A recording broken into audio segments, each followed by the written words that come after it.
చిన్న ప్రార్థన చేసి వాక్యాన్ని విందాం. స్తోత్రములు తండ్రి, మమ్మల్ని ఎంతగానో ప్రేమించి నీ కృపా కనికరములు చొప్పున అత్యవసర ప్రార్థనా కూడికలు మీరు ఏర్పాటు చేశారు. మీకు వందనాలు చెల్లిస్తున్నాం. అలాగే ఏర్పాటు చేసి మొదటి దినాన్ని మరి ప్రార్థనలు చేయడం సహాయం చేశారు మీరు.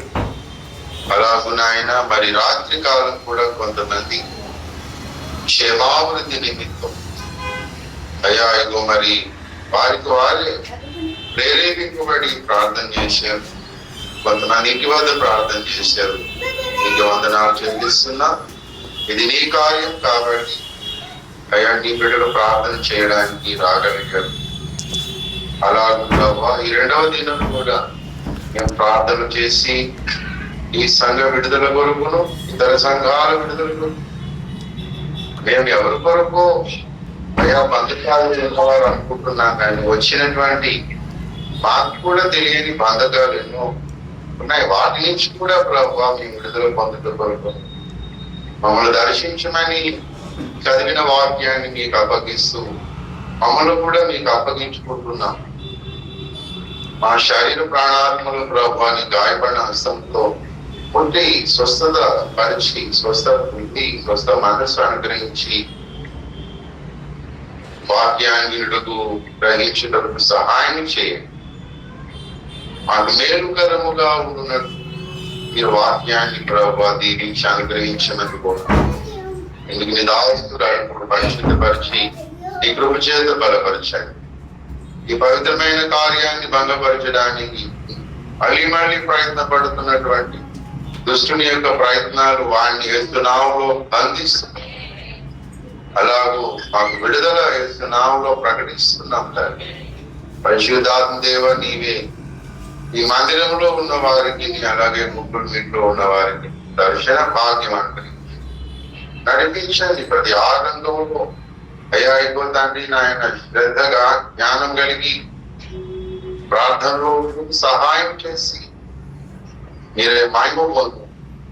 సాక్ష్యం చెప్పిన సుధారాన్ని ఆయన నీ కుమార్తెను కూడా బలపరిచి ఆమె ఆశను ప్రభావ తగిన రీతిలో మీరు నాయన నెరవేర్చమని కోరు.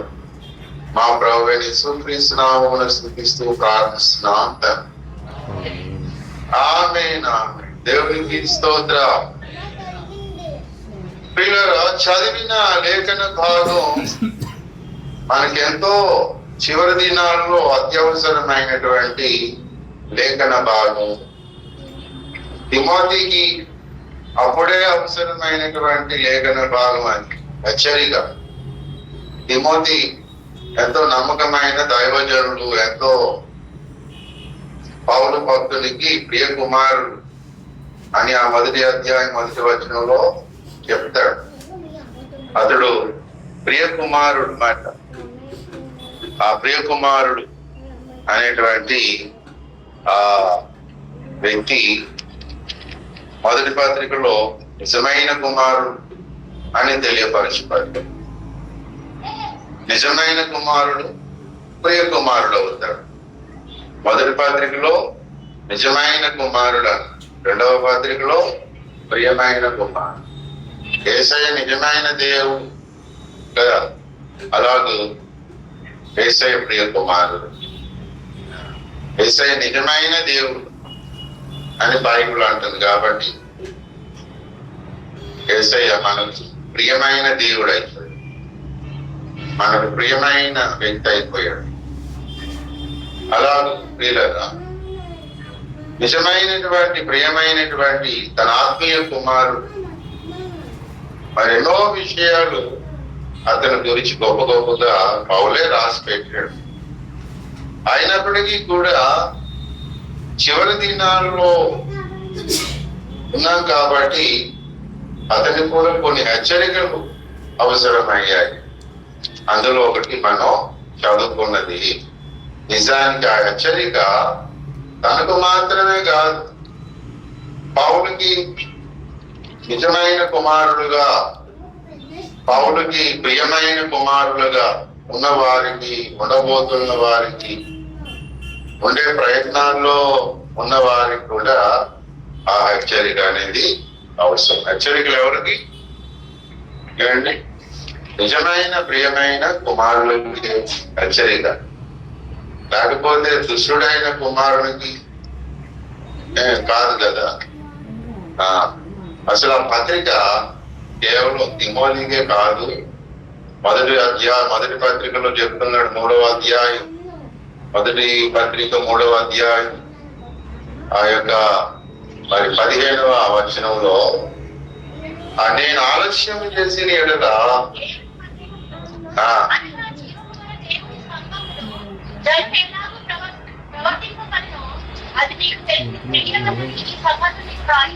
జనులు ఎలాగూ ప్రవర్తింపవలను అంటే కింద ఏముంది? నీవేలాగు అన తిమోతికి రాసే మళ్ళీ ఏమంటున్నాడు? జనులు ఎలాగూ ఉండాలో, జనులు ఎలాగూ ప్రవర్తించాలో అది నీకు తెలియాలి అని రాశాడు. కాబట్టి ఇది కేవలం తిమోతికే కాదు, కానీ జనులు ఇలాగుండాలి అలాగుండాలని తిమోతికి రాస్తుంటే అప్పుడు జనులు ఎలాగుండాలో జనులు కూడా అది ఏమండి చెప్తాడు కదా, తిమోతి చెప్తాడు. కాబట్టి అప్పుడు జనులకైనా అలాగే తిమోతికి కూడా ఈ పత్రిక. చివరి దినాల్లో ఉన్నందుకు తన ఆత్మీయ కుమారులకు, ఆత్మీయ పిల్లలకు రాసినటువంటి హెచ్చరిక అని మనం చెప్పుకున్నాం. అందుకనే ఆ 3:1 అన్నాడు, అంత్య దినములలో అపాయకరమైన కాలములు వచ్చానని తెలుసుకోను అన్నట. అప్పుడే విలాప వాక్యంలోకి వెళ్ళిపోయింది. మెసేజ్ అవ్వముందు కానీ ప్రార్థన, అంత్య దినములలో అపాయకరమైన కాలములు వచ్చును అని తెలుసుకొను అని అన్నాడు మాస్టర్. వచ్చేసాయా రాలేదా? వచ్చేసాయా? వచ్చును అంటే వచ్చిందనే రాలేదనా? ఆమె వచ్చును అంటే వచ్చేసిందా రాలేదా? మరి అబ్బాయి కాలములు ఆ కాలములు వచ్చును అంటే వచ్చేసాయా రాలేదా? మరి ఏదైనా వచ్చేసాయా?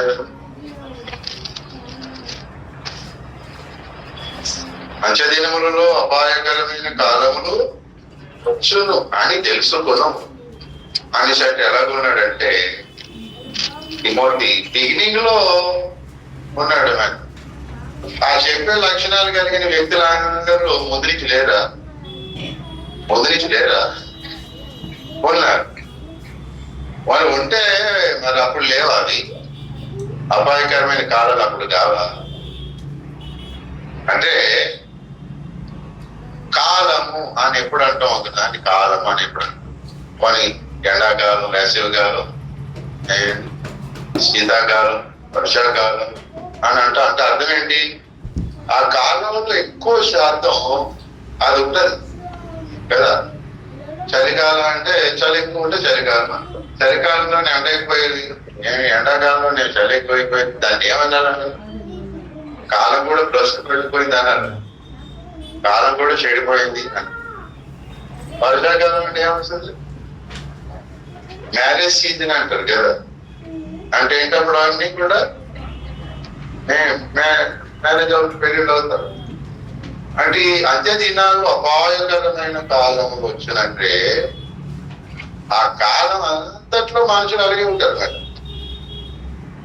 చలికాలంలో చలి ఎక్కువ ఉన్నట్టు, ఎండాకాలం ఎండ ఎక్కువ ఉన్నట్టు, అలాగూ ఈ అపాయకరమైన కాలం అంటే ఈ కాలంలో ఈ మనుషులు సంఖ్య ఎక్కువగా ఉంటుంది. ఇంకా దాని గోపికలు గారు ఏం చేస్తారు?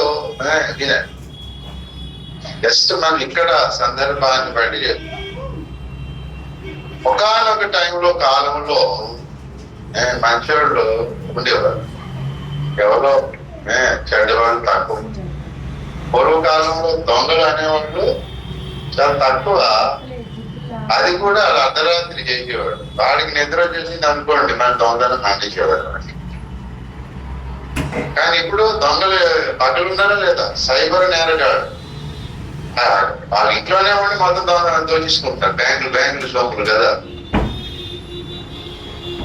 పట్టపగలే ఏం చేస్తారు, మనకి తెలియకుండా దొంగతనాలు జరుగుతున్నారు. పట్టపగలు పార్కింగ్ మోటార్ బైక్స్ పెడితే డూప్లికేట్ తీసుకుని వచ్చి వాడికి ఏ బండి నచ్చినా చూసుకుంటాడు, షోరూమ్ లో చూసుకున్నట్టు. షోరూమ్ లో ఒకే కంపెనీ ఉంటుంది, ఇక్కడ వేరే వేరే కంపెనీలు ఉంటాయి. ఏ బండి అయినా నన్ను తీసుకోవచ్చు, యాక్టివా తీసుకోవాలా, ప్రజలు తీసుకోవాలా, లేకపోతే ఏంటి ఇంకొకట లేడీస్ ప్యాంట్, జెంట్స్ ప్యాంట్, పాత కొత్తదా, నెంబర్ మళ్ళీ ఏంటి ఆ నెంబర్ ప్లేట్ మీద మనకి నచ్చిన నెంబర్ ఉందా అని తీసి ఆ నెంబర్ ప్లేట్ మార్చేసి వాడి నెంబర్ ప్లేట్ వేసుకుంటాడు. దానికి వాడికో బండి ఉంటుంది, బండి 2 నెంబర్లు ఏంటి 2 బళ్ళు ఒకే నెంబర్ మీద తీసేసే వాళ్ళు ఉన్నారు. పోలీసులు అది పట్టించుకోలేరు కదా. అదే పార్కింగ్ ప్లేస్ లోని బళ్ళు లేవు, నైట్ ఉండవు కదా, నైట్ దొంగతనం చేయడం అవుతా.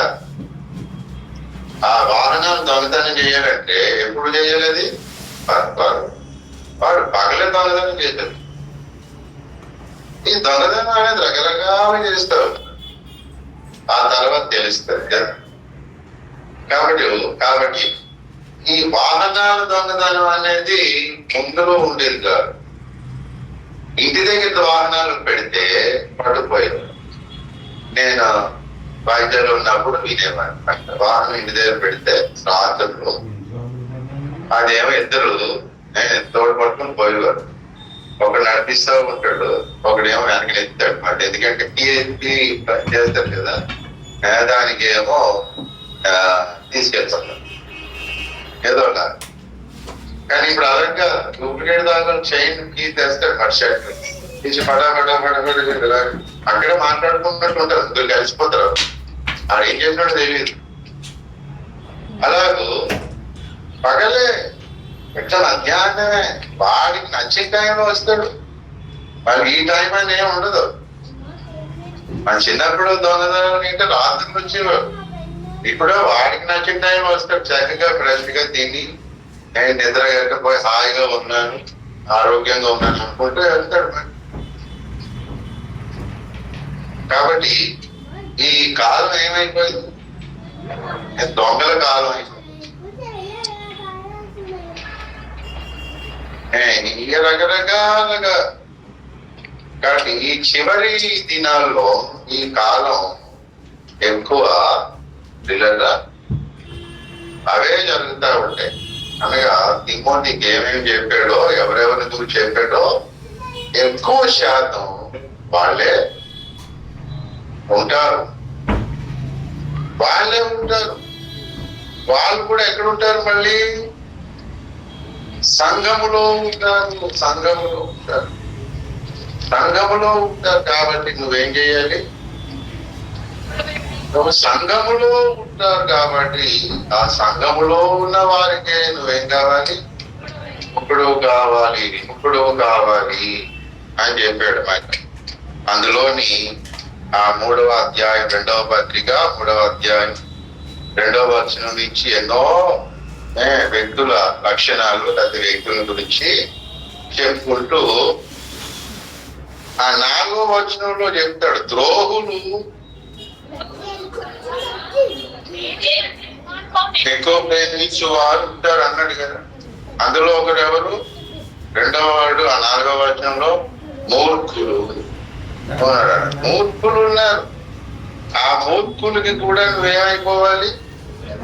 విముఖుడు అయిపోవాలి, వేరైపోవాలి. మూర్ఖుడు. అదే 2వ అధ్యాయం 23వ వచనంలో ఏమంటాడు? 22వ వచనం మన మూలవాక్యం చదివినట్టు, నేర్పులేని మూడుల వితర్కములు జగడములు ఇచ్చినని ఎరిగి అటు వాటిని ఏం విసర్జించాలి? నేర్పులేని మూడుల వితర్కములు విసర్జించాలన్నాడు. ఆ మూడుల వితర్కాన్ని విసర్జించి అని చెప్పి 3వ అధ్యాయం 4వ వచనంలో ఆ మూర్ఖులకేమో నువ్వు వేరైపో అంటాడు. మూర్ఖులు అనేదంటే ఫులిష్ పీపుల్ అంటారు. మూర్ఖత అనేదంటే స్టూపిడిటీ, మూర్ఖుడు ఒకటే ఇంచుమించు. ఇందాక మనం పాడాం పాట, మనం ఓబిరాయ్ గారి పాట పాడాం కదా, నా బలహీనత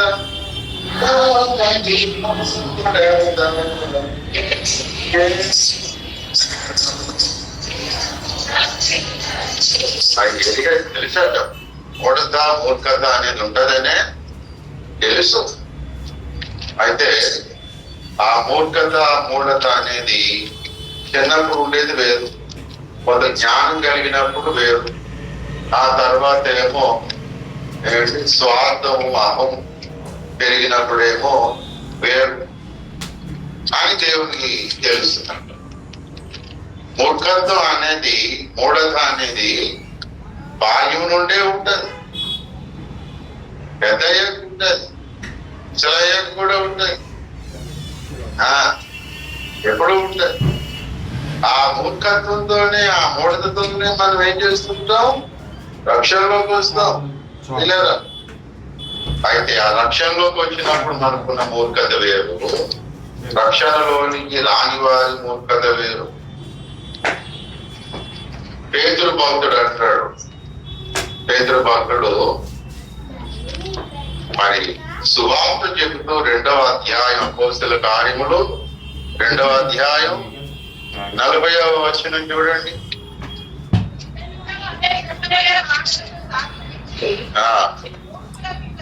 మీరు మూర్ఖులకు ఈ తరము వారికి వేరై, మూర్ఖులకు ఈ తరము వారికి వేరై రక్షణ పొందండి అని మూర్ఖులకు చెప్తున్నాడు నాకు కదా. వీళ్ళు సంఘంలోకి వచ్చారా లేదా, నా వైపు చూడండి, చదివినప్పుడే చూడాలి, మళ్ళీ నేను మాట్లాడగానే నా వైపు చూడాలి, ఇంకా బైబిల్ స్టడీ అయిపోతుంది. ఇప్పుడు రేపు 2 మూర్ఖులు ఉంటారు, ఒకడెవరు రక్షణ పొందని మూర్ఖుడు, వాడికి ఏమైపోవాలి, విముఖుడు అయిపోవాలి. వీడు మూర్ఖుడే. ఈ మూర్ఖుడు ఎక్కడికి వచ్చాడు, సంఘంలోకి వచ్చిన మూర్ఖుడు కదా. తిమోతి పత్రిక ప్రకారం సంఘంలో ఉన్నాడా వాడు, లేడా, లేడు కదా. యేసయ్య ఏమన్నాడు, యేసయ్య శిష్యులు అన్నాడు, ఏమని తిట్టాడు యేసయ్య శిష్యుల్ని, విశ్వాసము లేని తరము వారులారా. మూర్ఖతరం ఒకటి ఉంది, ఆ తరం మీరే అంటాడు. ఆ తరాన్ని మీరే, అందులో వాళ్ళే మీరు కూడా. వీళ్ళు రక్షణ పొందారా లేదా, శిష్యులు రక్షణ పొందారా లేదా, పొందారని మూర్ఖులే కాదా, మూర్ఖులే. రక్షణ పొందని మూర్ఖులు ఉన్నారు, రక్షణ పొందిన మూర్ఖులు కూడా ఉన్నారు. అంటే ఏంటి మరి, అంటే ఇక రక్షణే పొందొద్దు అనుకునే మూర్ఖుడు ఉన్నారు. లేదు లేదు మనకి రక్షణ కావాలి అనుకునేటువంటి వాళ్ళు ఉన్నారు, వాళ్ళలో కూడా మూర్ఖత అనేది ఉన్నది. కాబట్టి వీళ్ళరా ఆ కిందనే నేర్పు లేని మూడుల వితర్కము అంటారు. మూడుల వితర్కాన్ని విసర్జించు అంటాడు. మూడుల వితర్కాన్ని విసర్జిస్తూ పోతే ఇంకేం చేయాలి తర్వాత, అసలు ఆ మూడుల్నే విసర్జించేసేయాలి అని ప్రకటించాల్సి వచ్చింది. ఎందుకు అలా చెప్తున్నాడు, మొట్టమొదట ఆ పేతురు అక్కడ మూర్ఖులకు ఈ తరము వారికి మీరు వేరై, అది రక్షణ మీరు పొందాలనుకుంటున్నారా, అయితే ఈ మూర్ఖ తరానికి మీరు వేరైపోవాలి కదా. అలాగూ వేరైపోవాలి అన్నప్పుడు తిమోతి కూడా ఏమన్నాడు, నువ్వు కూడా వేరైపోవాలి అన్నాడు. అక్కడ పేతురేమో వాళ్ళని వేరైపోమన్నాడు, ఎందుకు, రక్షణ పొందాలని కదా. ఇక్కడేమో తిమోతికి వేరైపోవాలి అన్నాడు, ఎందుకని, మనం చదివిన మూలవాక్యం కోసం. మనం చదివిన మూలవాక్యం ప్రకారం ఏముంది,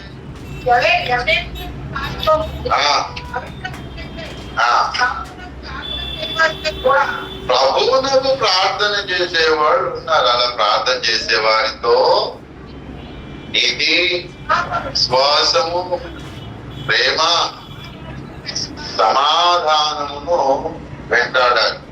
ఎవరి దగ్గర ఉండే సమాధానం, నీతి అవన్నీ కూడా పవిత్ర హృదయులై ప్రభువునకు ప్రార్థన చేసేవాడు వాళ్ళ దగ్గర ఇవి ఉంటాయి మాట అని అన్నాడు. వాళ్ళ దగ్గర ఇవి ఉంటాయి. ఇవి ఉంటాయి కాబట్టి నువ్వేం చేయాలి? ఇవి ఉంటాయి కాబట్టి నువ్వేం చేయాలి? మూర్ఖులకి వేరే. ఇవి ఉంటాయి కాబట్టి ముందు వితర్కాలని, జగడాలని విడిచిపెట్టాలి. నేర్పు లేని మూడులు వితర్కం అంటారు. నేర్పు కలిగినటువంటి జ్ఞానుల వితర్కాన్ని మనం ఏం చేయొచ్చు? మనం ఎదుర్కోవచ్చు. కానీ మూడుల వితర్కాన్ని మాత్రం మనం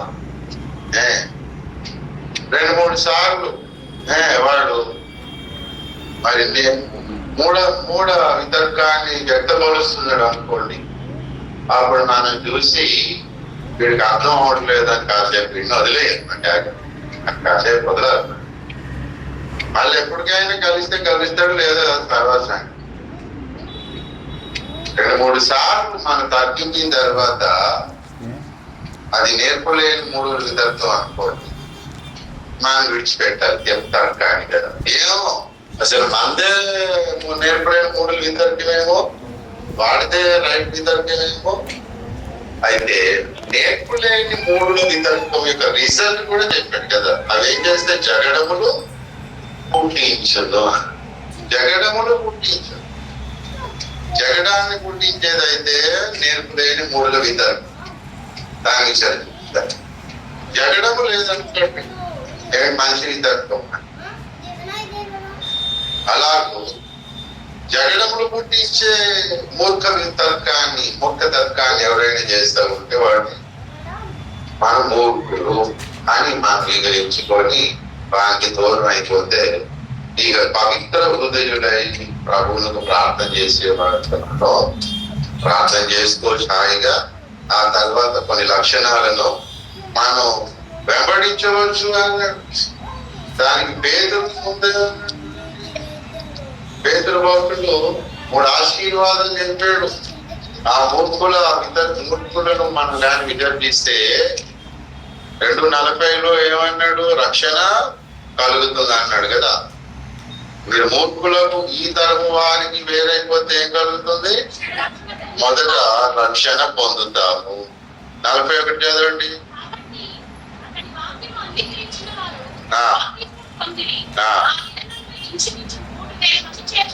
అది కాదు. 2వ ఆశీర్వాదం ఏంటి?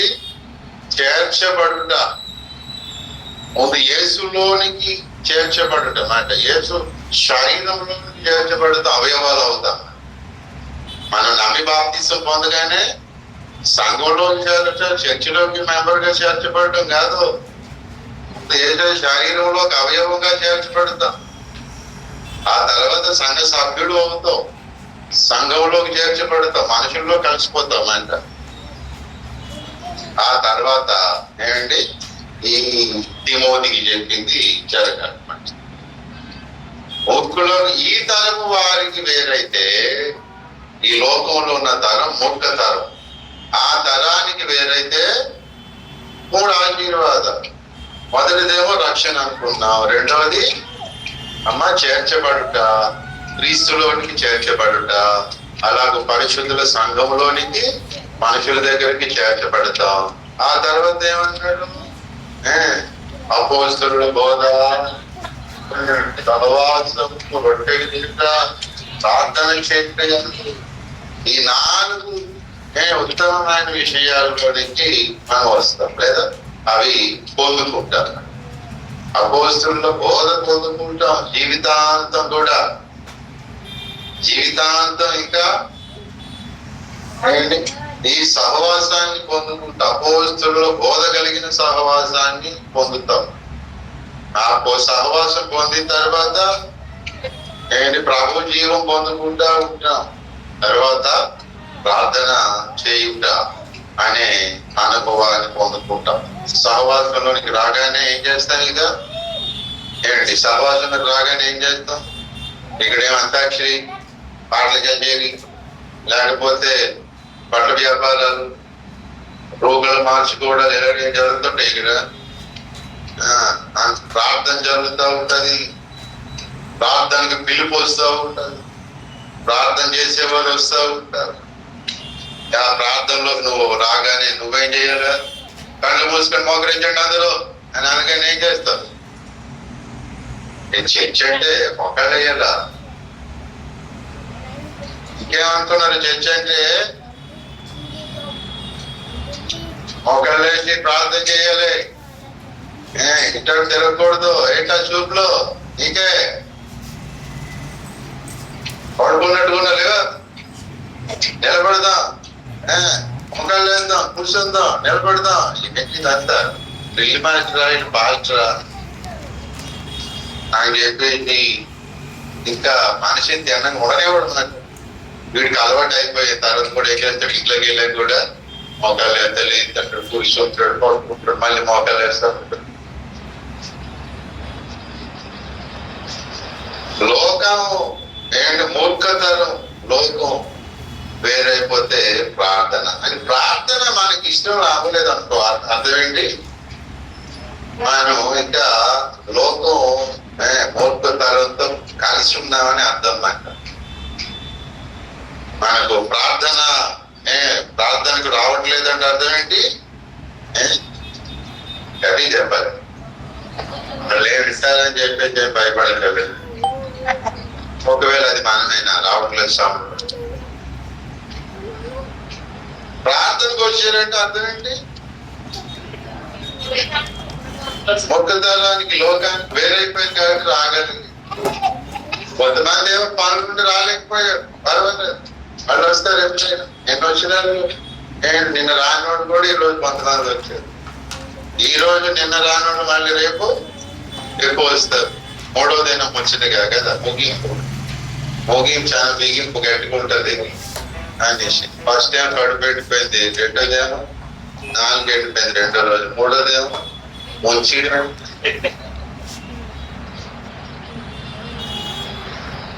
పిల్లరా, మనం ప్రార్థన ఎడతెగగా ఉన్నారు కదా వాళ్ళు.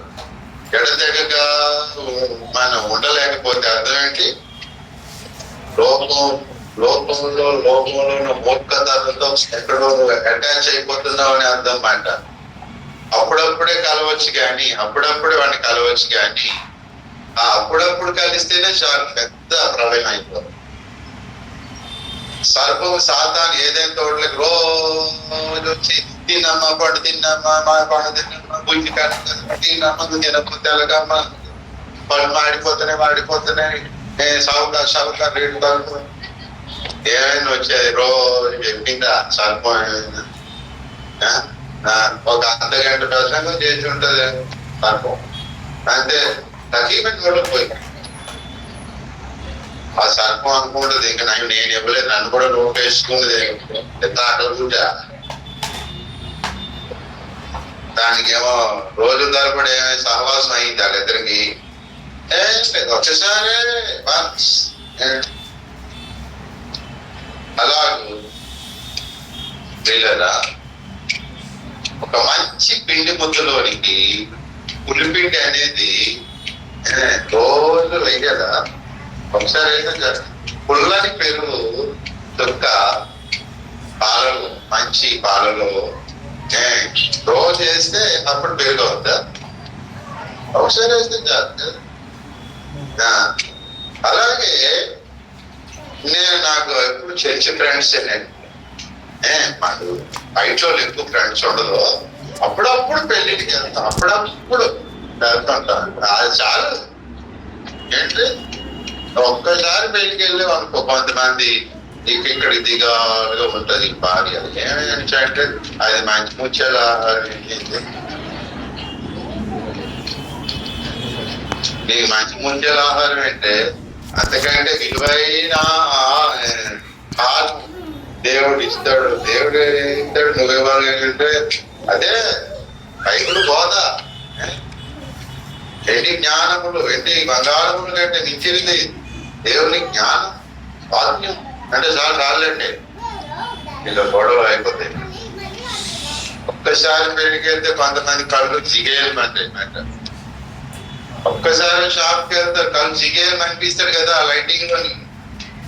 ఆ లైటింగ్ లో వస్త్రాలు మెరిసిపోతాయి, హారాలు మెరిసిపోతా ఉంటాయి, ఘోరాలు అయిపోతా ఉంటాయి. రోజు షాపింగ్కి వెళ్ళి గొడవ పెట్టుకుంటారు ఎవరైనా ఇంట్లో. ఒకసారి వెళ్తేనే గొడవలు అయిపోతుంది. నాకు కొనమాట అది కొనలేదు, తక్కువ కొన్నారని గొడవ. ఒకసారి వెళ్తేనే ఇక రెండోసారి జాకెట్ పెట్టుకోవడం. ఇక గొడవ ఎందుకని చెప్పి ఏం చేస్తారు కొంతమంది ఆన్లైన్ లో ఎదిగిస్తుంటారు అన్నమాట. వీళ్ళే భర్తకి తెలియకుండా భార్య, భార్యకి తెలియకుండా భర్త, ఇంట్లో వాళ్ళు ఒకరికొకరు ఎదిగిస్తుంటుంటారు అన్నమాట. మీషో, మాషో, మీషో, ఏంటి అమెజాన్ చూసేసి, ఫ్లిప్కార్ట్ చూసి అన్ని చూసి ఎందులో తక్కువ ఉంది, ఎందులో ఎక్కువ ఆఫర్లు ఇస్తున్నారు అందులో చూసేసి ఫటాఫట్ బుక్ చేసేసుకుంటా ఉంటారు.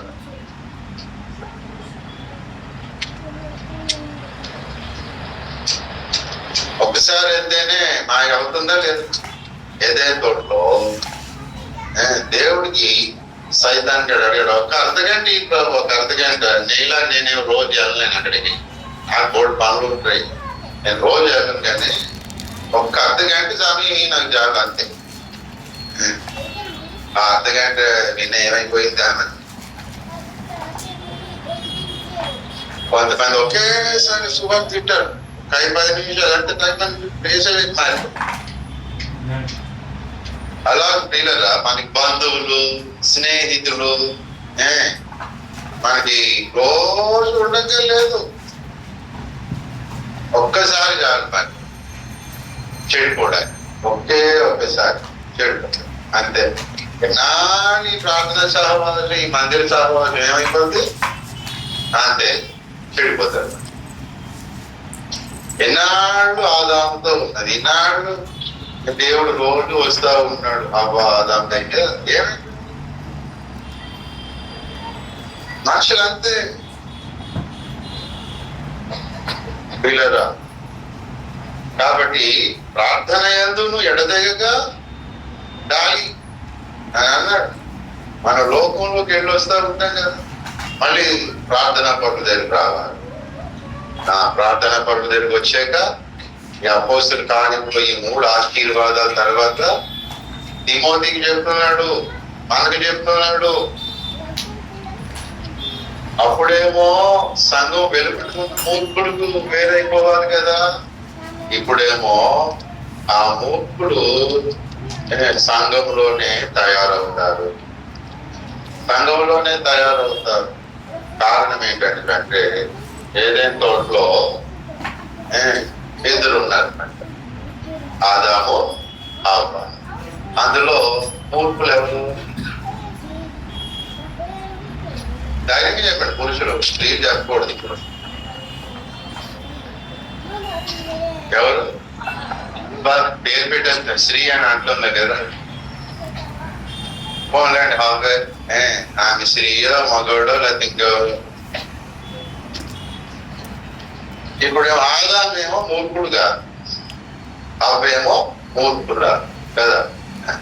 అంతవరకు సుమా స్త్రీలు ఏమి అంటున్నాను మీరు అనుకోలేదు, నాకు నమ్మకం కాబట్టి అనేసి.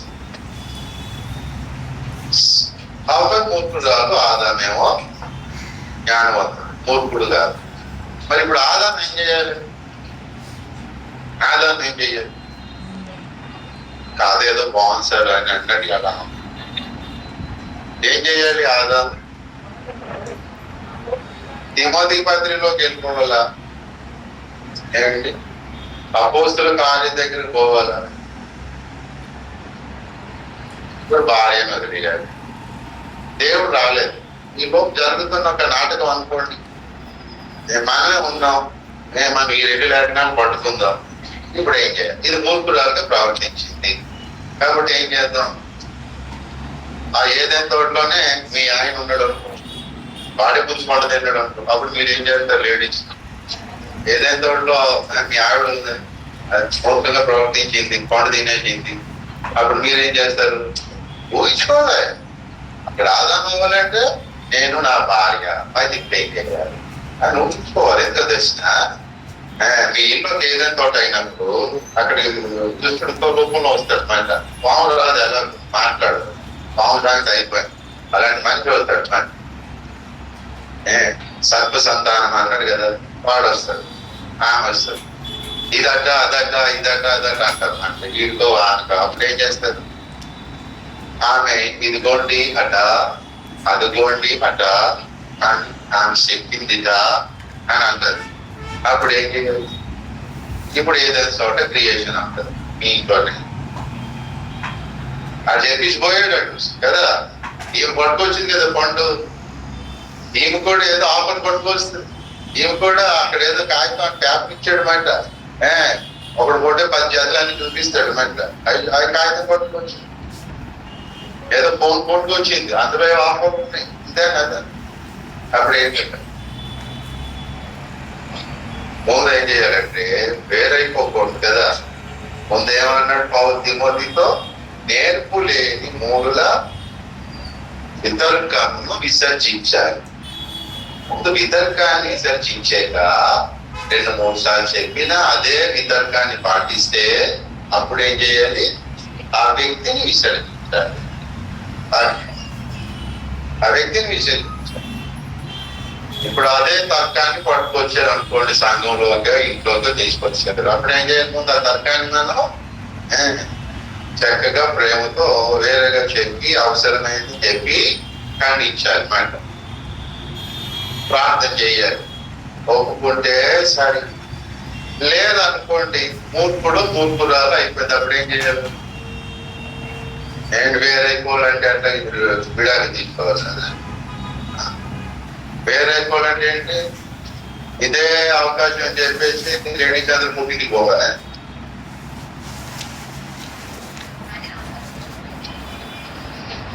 ఆ విషయంలో వాటితో వేరేగా ఉంటాయి. మిగతా విషయాల్లో కరెక్ట్ ఉంటే ఆ విషయాల్లో అతనితో ఆమెతో ఏకీభవించాడు. అది ఇప్పుడు సంఘంలో అలాంటి వాళ్ళు ఉంటే ఏం చేయమన్నాడు? వేరే అవమాన్నాడు, విముఖుడు అవమాన్నాడు. అంటే ఇప్పుడు వాళ్ళ సంఘం నుంచి బహిష్కరించి కదా. గోధుమలు కలిసే పెరగనివ్వాలి. అంచె దినమున, తీర్పు దినాన, లేకపోతే కోతకాలమున దేవుడే వేరుపరిచేస్తున్నాడు. దేవుడు వేరుపరుస్తాడు. అలా వేరుపరచబడిన వాడు మన పాత నిబంధనలు ఎవరో కనిపిస్తారు. కాబట్టి ప్రియులరా,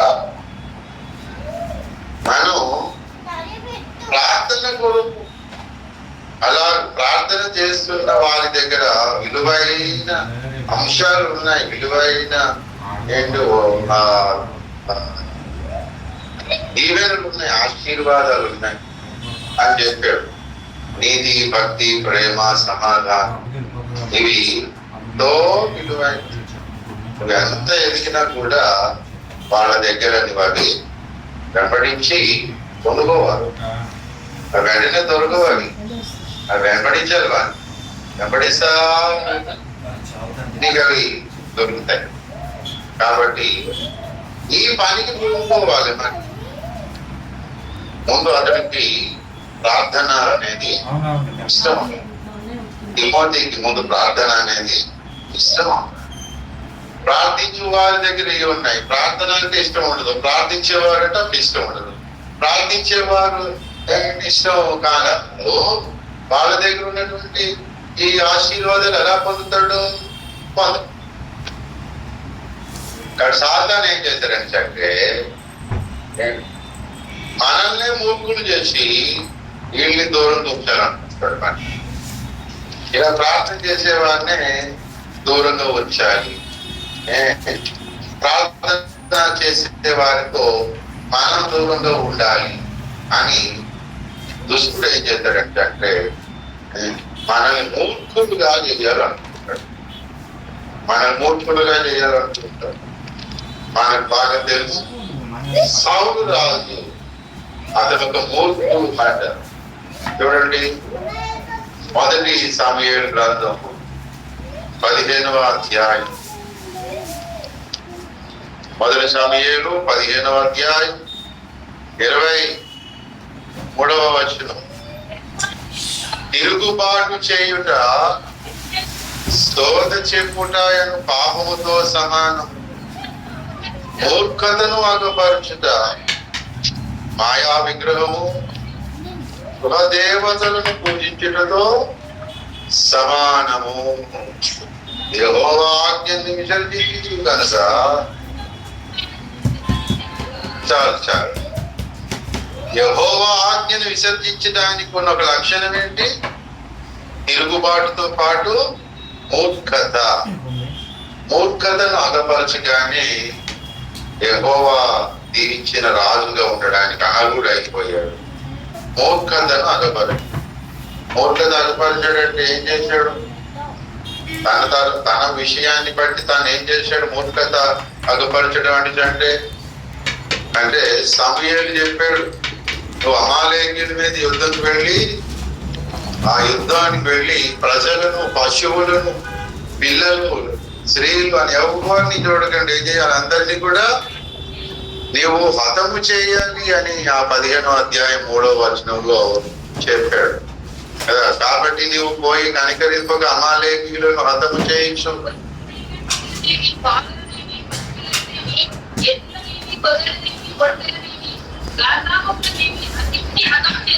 అన్నిటినీ హతము చేసి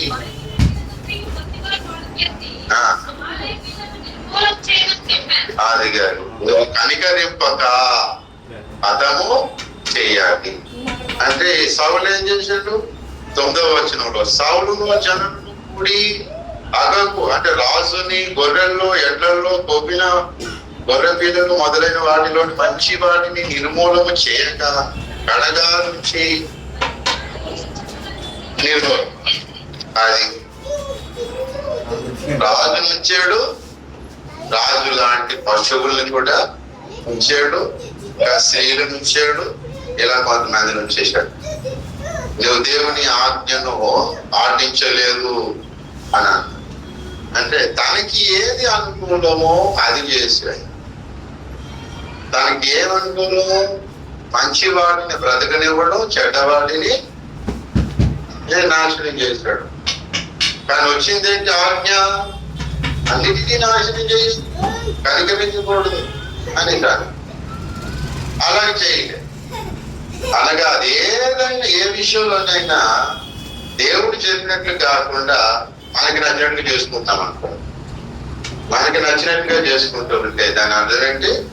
మూర్ఖతను అగపరచటం అంటారు. మూర్ఖతను అగపరచటం. మళ్ళీ అవి ఎవరి కోసం తెచ్చానంటాడు సౌలు? దేవునికే, యెహోవాకి బలి అర్పించడానికి తెచ్చి. నీకు చెప్పాడా తెమ్మని? చెప్పలేదు కదా. మరి ఎందుకైతే కొంతమంది అప్పులు చేసేసి దేవుని కానుక ఇస్తాడు. నీకు ఇమ్మన్నాడు. అలాగే నువ్వు తీర్చగలిగితే తీసుకురాడు. తీర్చలేనప్పుడు ఎందుకు అప్పు చేయాలి? అంటే పేరు కోసం. ఎవరైనా ఏదైనా అనుకుంటారు. ఆయన కొన్ని ఇలాగా కొంతమంది ఉపవాసాలు చేస్తూ ఉంటారు, ఆ తర్వాత సనుక్కుంటా ఉంటారు. అదే తినేసిరా ఎదురు సనుక్కోవడం. ఇలా ఏ విషయంలోనైనా దేవుడు చెప్పిన దానికంటే తనకు నచ్చినట్టుగా చేసుకోవడమే మూర్ఖత. మనం ఇలాగ ఎన్ని విషయాల్లో మూర్ఖత నడపరుస్తున్నాము? దేవుడు బైబుల్ అలా చెప్పాడా? మన మీద ఉన్న ప్రవక్త అలా చెప్పాడా? బైబుల్ చెప్పక ప్రవక్త అలా చెప్పా. మనం అలా పాటిస్తే మనకి నచ్చింది ఇలాగ, నాకు నచ్చింది ఇలాగ మూర్ఖుడా అని చెప్పి దేవుడు ఏం చేశాడు? అతన్ని రాజుగా అనుకుండా తోడేశాడు. ఇశ్రాయేల్ సమాజంలోనే ఉన్నాడు, కానీ దేవుని దృష్టిలో లేడు. దేవుని దృష్టికి రాజు కాదు. శత్రు సైన్యాలు వస్తే దేవుడు కాపాడు. అలాగే విషయంలోనైనా పిల్లలు ఎదుటి వారితో, ఇంట్లో వారితో, సంఘంలో ఉన్న వారితో, సమాజంలో ఉన్న వారితో ప్రవర్తించే తీరు విషయంలో కానీ, నీ యొక్క ఆర్థిక విషయాల్లో కానీ అలా నీ యొక్క సంసార ధర్మ విషయంలో కానీ, పిల్లల పెంపకం విషయంలో కానీ, ఏ విషయంలోనైనా దేవుడు ఏమంటున్నాడు? ఆజ్ఞ జారీ అయిందేమని ఒకవేళ నీకు తెలియదేమో, ఆ ప్రవర్తించే ముందు దేవుడు ఏమంటున్నాడు అనేది మనకు జాగ్రత్త. నువ్వు బైబుల్ చదువు, వాక్యం వినువు, నాకు ఇలా నచ్చింది అంటే ఆజ్ఞ నాకు తెలియదంటే కుదరదు. నువ్వు రక్షణ పొందడానికి నీకు బైబుల్ ఉన్నది. స్కూల్లో జాయిన్ అయ్యి టెక్స్ట్ బుక్లు ఉంటాయి లేదా? నేను చదువులో నాకు తెలిసాను, మరి 2 ఏళ్ళు 4 ఏళ్ళు తెలుసు, అదే రాస్తాను 2 ఎక్కం అంటే అన్నిటికీ. వాడు తెలుగు పరీక్షకి 2 ఎక్కమే, లెక్కల పరీక్షకి 2 ఎక్కమే. అన్ని పరీక్షలకు 2 ఎక్కం రాస్తే పాస్ అవుతాడా? లెక్కల పరీక్ష 2 ఎక్కం రాస్తే పాస్ అవుతాడు కదా. ఎక్కాల లెక్కలు ఒకటే కాదు సార్ అనేసి అంటే ప్రశ్న ఏంటి, జవాబు ఏంటి? గుండుతున్నా కదా. పాస్టర్ గారికి దేవుడు చెప్పాడు, చేసిన భక్తి అంతా చాలే గుండుతున్నా. ఎందుకని? అందరూ మనకు నచ్చిన భక్తి ఎంత చేసామో, దేవునికి నచ్చిన భక్తి ఎంత చేసాము. అసలే యుద్ధం చేయలేదా? అసలే యుద్ధం చేయలేదా? యుద్ధంలోని శత్రువుని సంహరించాడా లేదా? సంహరించాడు. ఆ కారణాన్ని బట్టి సౌలు ఏమన్నాడో తెలిసిన, దయచేసి అదే 15వ అధ్యాయం 11వ వచనం చూడండి. సౌలు నన్ను అనుసరింపక వెనుక తీసి నా ఆజ్ఞను గైకొనకపోయాను కనుక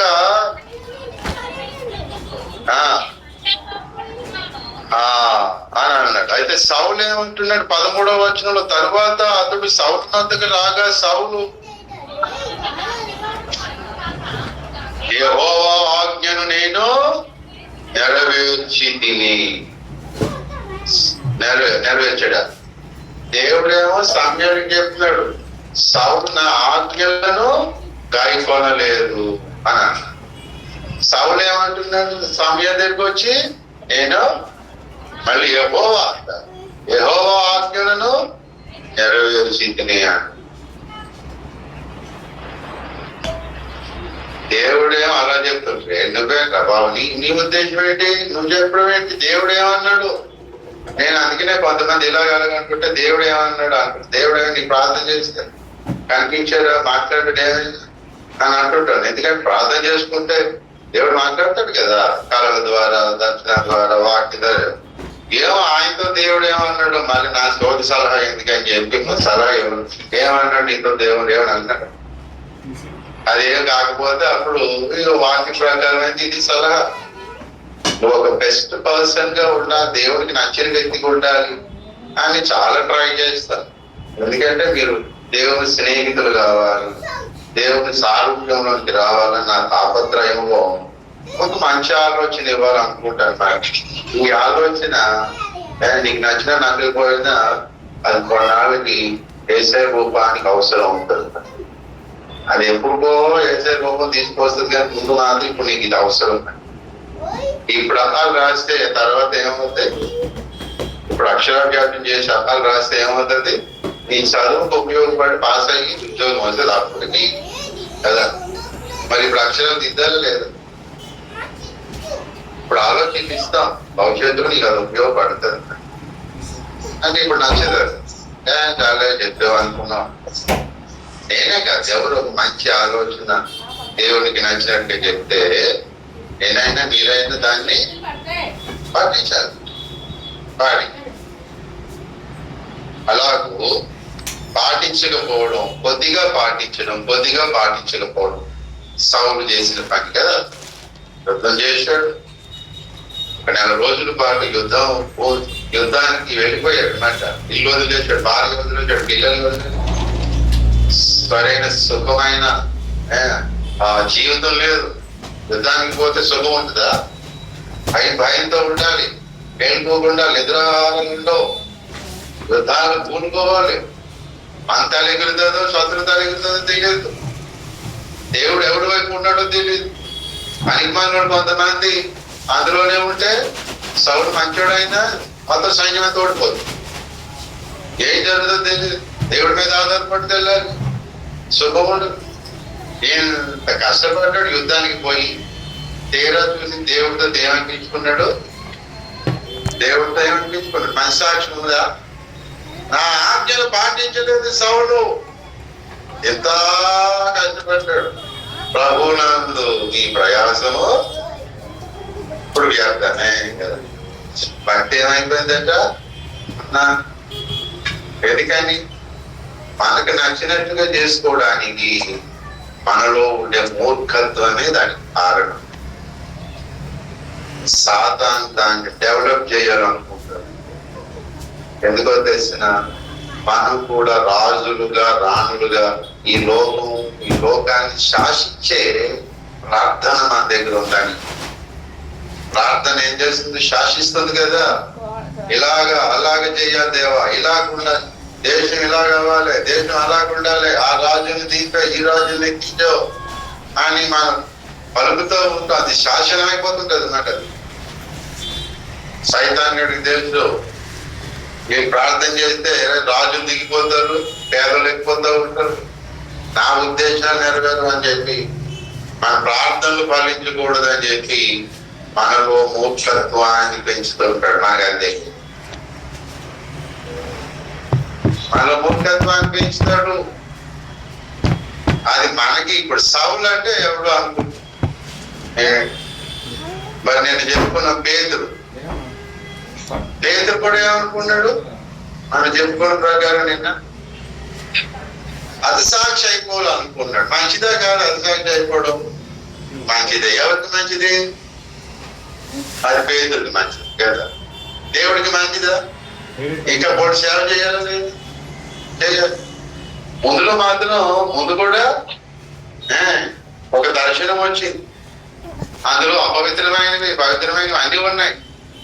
సంపలు తినే పేదలు ఆకలేసి దైవం ప్రార్థన చేస్తుంటే ఆ దర్శనం వచ్చింది. ఇదేంటి ప్రభా? 3 సార్లు వచ్చింది. ఏంటి ప్రభా అనేసి అంటే, వెళ్ళు కొన్నేళ్ళ ఇంటికి వెళ్ళాలి అని బిల్లు పోస్తే వెళ్ళాడు. ఆ కొన్నేళ్ళు ఎవడురా బాబు అనేసి అంటే రోమా సైన్యాధిపతి శతాధిపతి వాళ్ళు అందించారు. వాళ్ళ ఇంటికి వెళ్ళాలి. సరే, మేము యూదులు తప్ప ఎవరి ఇంటికి వెళ్ళాం. అన్యజనులు ఇంట్లో నీళ్లు తాగం, భోజనాలు చేయం, పుట్టుకో. అసలు అంత జాతి అహంకారం, అంత పరిశుద్ధతతో, అంత ఏంటి పట్టుదల. దేవుడు అన్నాడు ఏంటి? దేవుడు పవిత్రముగా ఇచ్చిన వాటిని నీవు పవిత్రంగా ఎంచాడు అన్నాడు. అపోస్తలుల కార్యములు 10వ అధ్యాయం 13 ఏముంటారు? అది కాదు కానీ పాస్టర్ గారు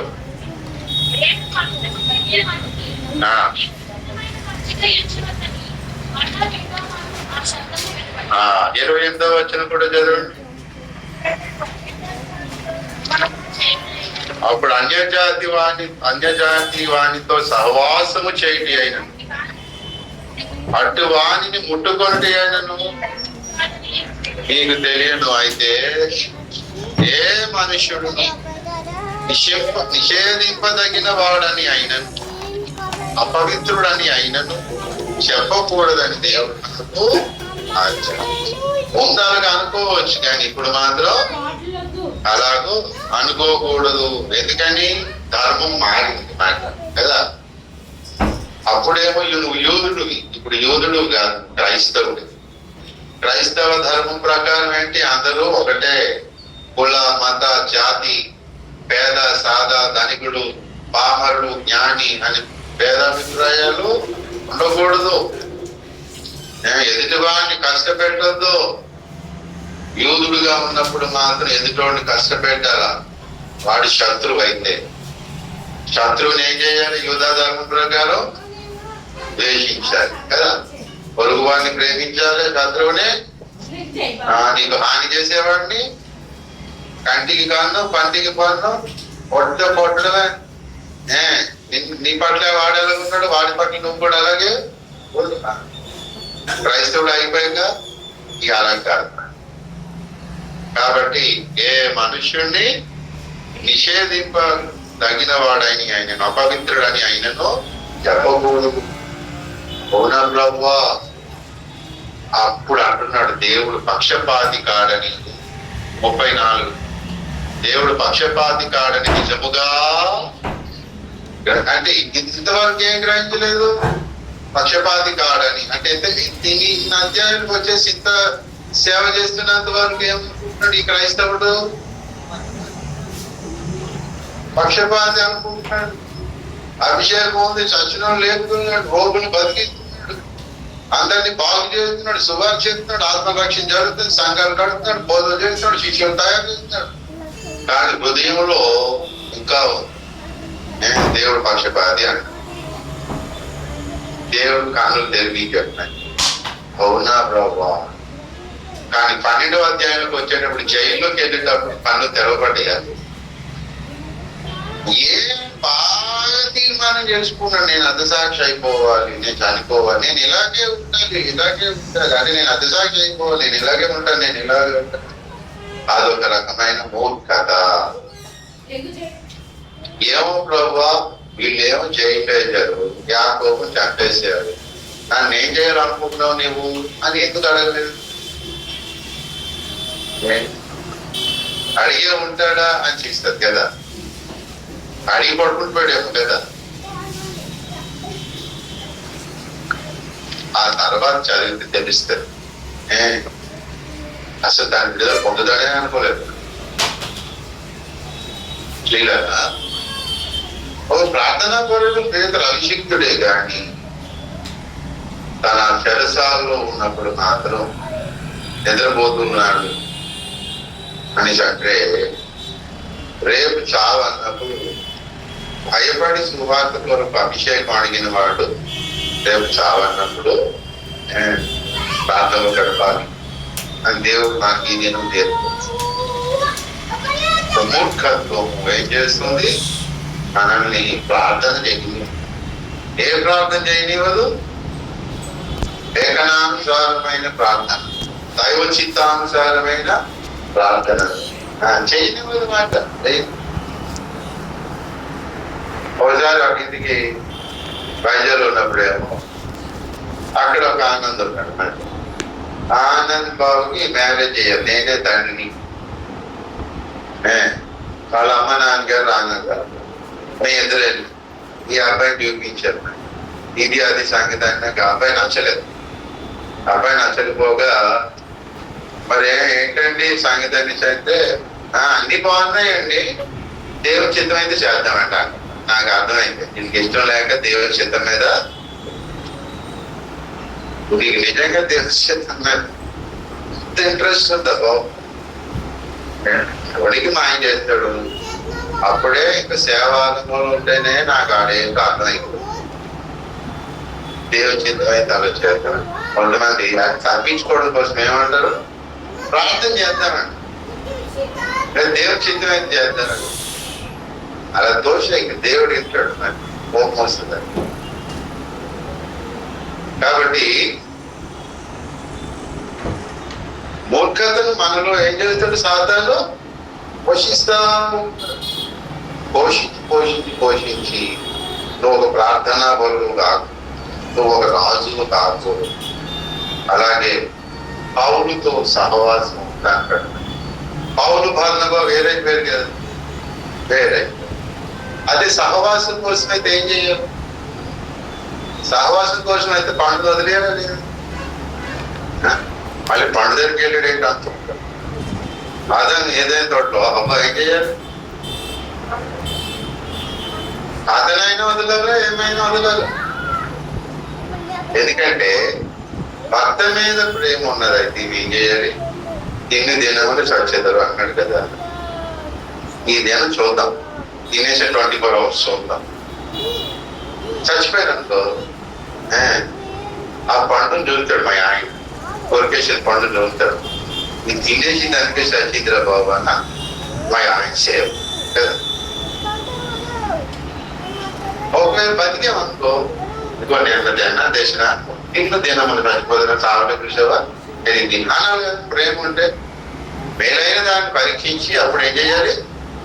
చేయాలి కదా. అది కదా అలా చేసింది అదే.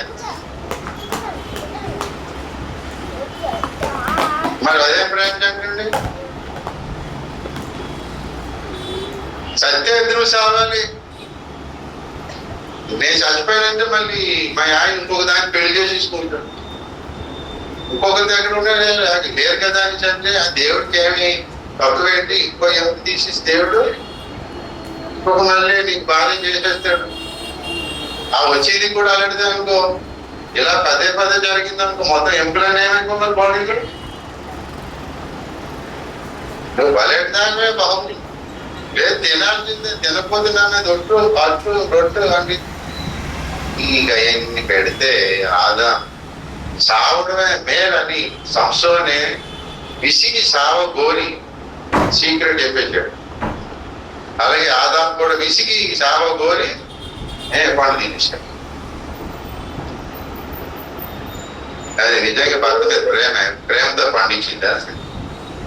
ఒకవేళ అలాగైతే అనుకోవచ్చు, ఒకవేళ భార్య భర్తలు కాదు బాగుండాలి అనుకుంటే పరీక్షించుకొస్తారు. సహవాసం బాగుండాలి అనుకుంటే పరీక్షించుకొస్తారు. వర్షం ఏం చేశాడు?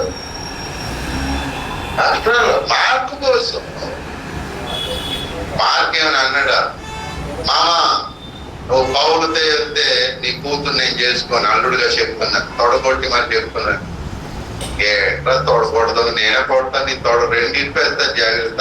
నిన్ను రక్షణ తీసుకొచ్చింది ఎవడురా? తొడలు కొడతావురా, పౌలు అంటే ఎవరు అనుకున్నావు అని చెప్పేసి అని వేసాక అప్పగించి పౌలతో పోవాలి. పౌలైన సామాన్యమైన వ్యక్తి, ఈడేమో మేనల్లుడు జాన్ మార్కు. మేనల్లుడు ఏం చేయాలంటే తెలివిగా ఇంటికి వెళ్ళి అక్కడ వదిన దగ్గర మేనేజర్ దగ్గరికి వెళ్ళి చెప్పేసి ఆయన పంపించేసి పౌరు ఆయన పంపించేసాను. పద మన తెలిసి ఎవరికి వెళ్ళిపోదాం అనొచ్చు కదా. నీటి పట్టుకుని వెళ్ళాడు. నీటి పట్టుకుని వెళ్ళాడు. ఏం చేశాడంటే ఈ జాన్ మార్క్ లాస్ట్ లో పౌరు దగ్గరికి వచ్చాడు. పదలో నీళ్ళు తెలుగుతాడు. చూసి అంత నష్టపోయాడు. మేనల్లుడి కోసం వస్తే మేనల్లుడు వచ్చాడు. నమ్మలేము, నమ్మవద్దు ఈ మేనల్లుడిని నమ్మా. అందులో మేనకోడు కూడా నమ్మదేవుడిని ఎప్పుడు ఎవడి అంటించదు మనకి తెలియదు.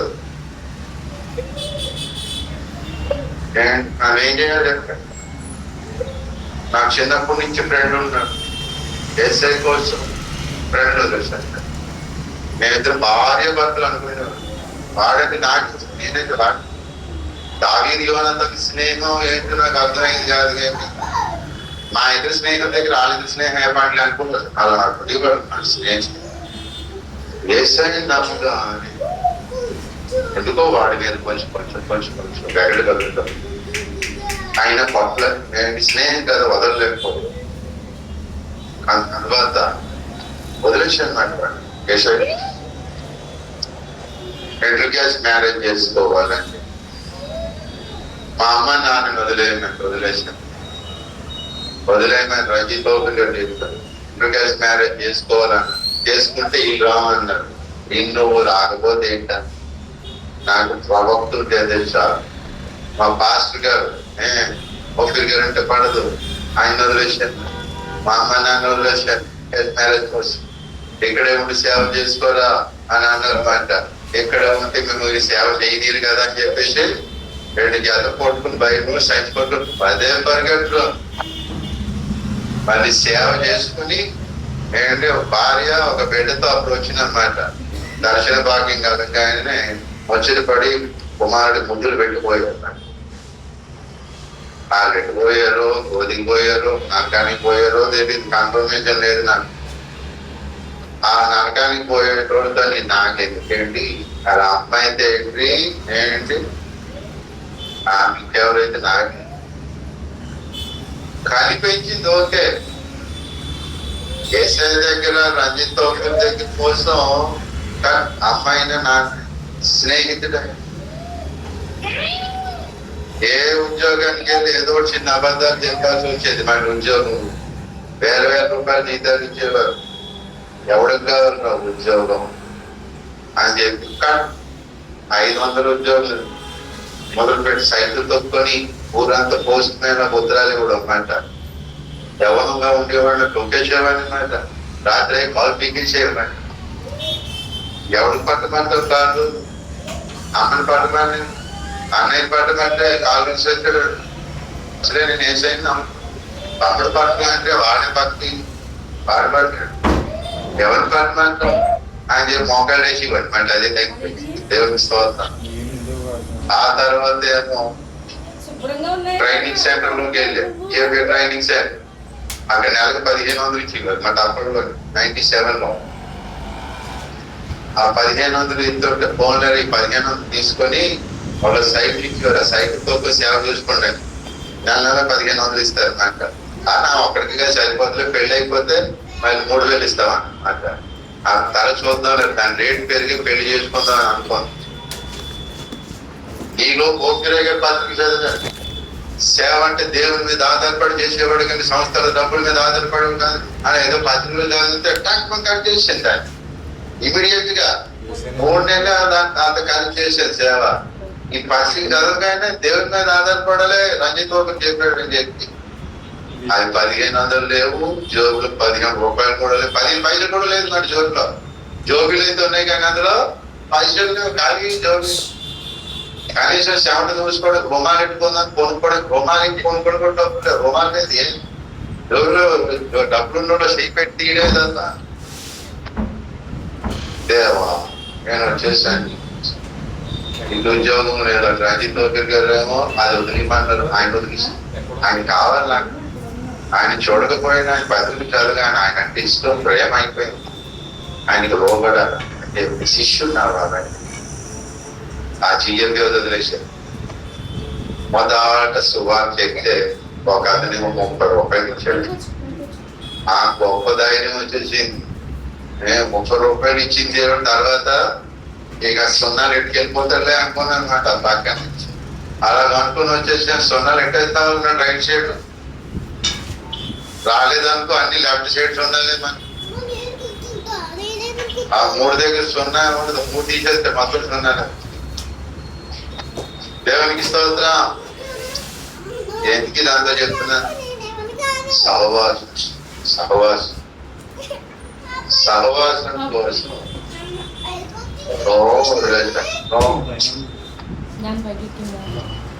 ఎందుకని అంటే ప్రార్థన సహవాసం. విశాఖపట్నంలో ప్రార్థన సహవాసం తయారు చేసే సేవకులు తయారు చేసి ప్రార్థన చేయాలి. మనం అని ప్రార్థన అతను సైమన్ గారు చర్చి దగ్గరకు వచ్చి ప్రార్థనలు చేస్తా ఉంటాడు. ప్రతి చర్చిలోకి వెళ్ళి ప్రార్థనలు చేస్తా ఉంటాడు. గంటల తరబడి ప్రార్థనలు, రాత్రి ప్రార్థనలు. దానికోసం ఏదైనా వదిలేయాలి అంతే. అంతేగాని బలబలా పుట్టినట్టు మేనల్లుడి కోసం పౌరులు వదిలేస్తారు. అరే మా అమ్మ కోసం పౌరులతో మా అమ్మనే వదిలేశాను పౌరుల కోసం. మేనల్లుడు ఎవడు? ఈ విషయంలో బలబతో నేనేం సాటా? బలబ పైకి వచ్చినాకంటే నువ్వే బెస్ట్. నేను మేనల్లుడి కోసం పౌరులు వదిలేశాను. మీ అమ్మని వదిలేసావు, నాన్న వదిలేసావు, పౌరులు వెరీ గుడ్ అనేసి మెచ్చుకుంటాడా? ఏదో అలాగేంటి అందరు దైవాన్ని వచ్చాను. అయినా మీ అంతోడు ఏంటండి మీరు పౌరులనే శిష్యుల దగ్గర తీసుకొచ్చారు. నేను అలా తీసుకురాలేదు కదండి అని చెప్పి బాగా మళ్ళీ పొగడాలి. ఎందుకంటే ఒకరినొకరు కనపరుచుకోమన్నది కదా బైబిల్. మర్చిపోతాం అక్కడికి వెళ్ళకుండా. అక్కడికి వెళ్ళి కనపరుస్తాం. అది మన రక్షణ. దేవునికి స్తోత్రం. అంతే కదా మరి ఇంకేంటనుకున్నాం? కాలు ఎగరేస్తాం అక్కడ తెల్లని కాళ్ళు. ఇప్పుడు మూర్ఖంగా ఎవరు ప్రవర్తించారు? ఓరి మూర్ఖుడు ఆ ప్రసంగం మా పేరా బాబు. మూర్ఖంగా ఎవరు ప్రవర్తించారు చెప్పండి? బర్నబా ఎవరి విషయంలో? మేనల్లుడి విషయంలో. మేనల్ని పట్టుకున్నాడు. మేనల్ని వద్దంటాడు బాబు. ఏం చేయాలప్పుడు? పౌలేమో చిన్నప్పుడు, పౌలు లేట్గా రక్షణ పొందాడు. పౌల్నే బర్నబా ప్రథమ శిష్యుల దగ్గరికి, అపోస్తలుల దగ్గరికి తీసుకొచ్చాడు. ప్రతి ఒక్కరు స్టోర్ చేస్తాడు. ఎంత రోడ్ని, అదే మూర్ఖత్వం. ఇంతటి దాన్ని నేను మోషేనే రక్షించాను. అరే మోషే, నీ ప్రాణాన్ని కాపాడేరా, తెలీదన్నా? నీకు తెలీదా? ప్రాణాన్ని కాపాడమే కాదురా, మళ్ళా నీ తల్లి దగ్గరికి నీకు చేర్చి తల్లిపాలు తాగించాను రా. తల్లిపాలు వదిలేదు నువ్వు, నేను దానికి కారణం. మీ అమ్మ కాదు మళ్ళీ. అంతేకాదురా, రాజ కుటుంబంలో రాజ భోజనాలతో పెరిగావు, రాజ లాంఛనాలతో పెరిగావు, రాజు అంత నోడవయ్యావు, సకల విద్యలు నేర్చుకుంటావు. ఆ నెక్స్ట్ కింగ్ నువ్వే. అంత కారణం ఎవరు? నేను నేను నేను నేను అనగానే మరి నువ్వే అని చెప్పి కూర్చోవచ్చు. చూసారా మూర్ఖత్వం. మోషే ఎవరితో పెళ్లి చేసుకో, ఈమె కూడా దేవుడితో మాట్లాడే ప్రవక్రియే కదా. మరి అక్క తమ్ముళ్ళు అనగా మిరియాము, అరుణ, ఈ ఇరువురు దేవా తాము పెళ్లి చేసుకుంది రైట్ అయినా ప్రాంతారా నువ్వు రాయించావు ధర్మదాసు. అది రాయించినప్పుడు తను పెళ్లి చేసుకున్నాడు, ఏంటి సంగతి? అలాగే చేసుకున్నాడు కదా అనేసి అంటే ఇప్పుడు ఏమైనా కోరికలు ఎక్కువైపోయారు. ఆయనకి ఇప్పుడు 100 సంవత్సరాలు. ఇప్పుడు 100 సంవత్సరాలు ఆయనకి పెళ్ళలేదు. ఆయన ప్రార్థన అంటాడు, ఎప్పుడు ఉపవాసాలు అంటాడు, నువ్వు మాట్లాడేవంటావు, అది నువ్వు కూడా మాట్లాడుతుంటావు. వాడి నుంచి ఎప్పుడు పడితే అప్పుడు అగ్ని స్తంభం దిగిపోతా ఉంటాయి, ఎప్పుడు పడితే అప్పుడు అద్భుతాలు జరిగిపోతా ఉంటాయి. అవి మేము చూడటమే కానీ చేయడం మాకు ఒక్కసారి కూడా తెలియదు. నువ్వు నీ చిత్తమేనా ఏంటి అని ఒకసారి అడిగితే ఏమి అడగం. ఎందుకు తెలిసిన ఆల్రెడీ సాతాను ఎక్కువ మూర్ఖత్వాన్ని పెంచి పోషించాడు. నేను అనుకున్నట్టు జరగాలి, అది వచ్చే ప్రమాదం. అడగనివ్వదు ఆ మూర్ఖత్వం. మన స్వచిత్తమో స్వబుద్ధమో మూర్ఖత్వం మనల్ని దేవుని దగ్గర గాని మనకంటే ఇచ్చినోడిని గాని అడగనివ్వదు. అది ఎందుకంటే అది నీకు చేసింది రైట్ అని నీకు ముఖస్థితి కలగజేస్తారు. నాకు మూర్ఖత్వం అంత డేంజర్. బర్నబానే పార్టీలు కొడిగింది, అహరోను మిరియాములనే పార్టీలు కొడిగింది మూర్ఖత్వం. మానవ పార్టీ వాళ్ళేమో సామాన్యుల ఒక చిన్న విషయంలో పేదలు, సామాన్యుల వాళ్ళేమైంది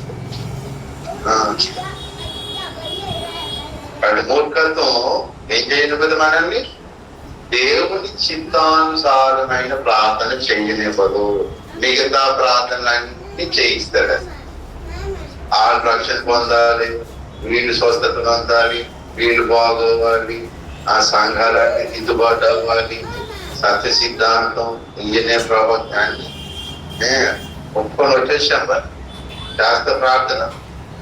కానీ సరైన టైం రాగానే దేవుని చిత్తానుసారమైన ప్రార్థన చేయకుండా నీ అభిప్రాయాన్ని వెల్లడిపరుచుకునేటట్టు చేస్తాను. అటువంటిది మాట మూర్ఖం. జ్ఞానము గలవాడు ఏం చేస్తాడు? అన్నిటినీ పరీక్షించు కదా. మరి మూర్ఖుడు, అందుకని మూర్ఖులు అంటే ఏం చేస్తారు? ఆ సామెతలు 1:7 అంటాడు. సామెతలు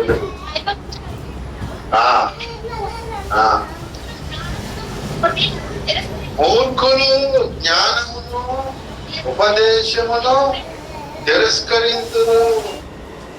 జ్ఞానం చెప్తా ఉంటే ఇది జ్ఞానం అని మనం ఏదైనా చెప్పామనుకో, ఇది ఇది ఎలాగ ఇది అంటే తిరస్కరిస్తారు మాట, తిరస్కరిస్తారు. జ్ఞానాన్ని ఉపదేశాన్ని కూడా తిరస్కరిస్తారు.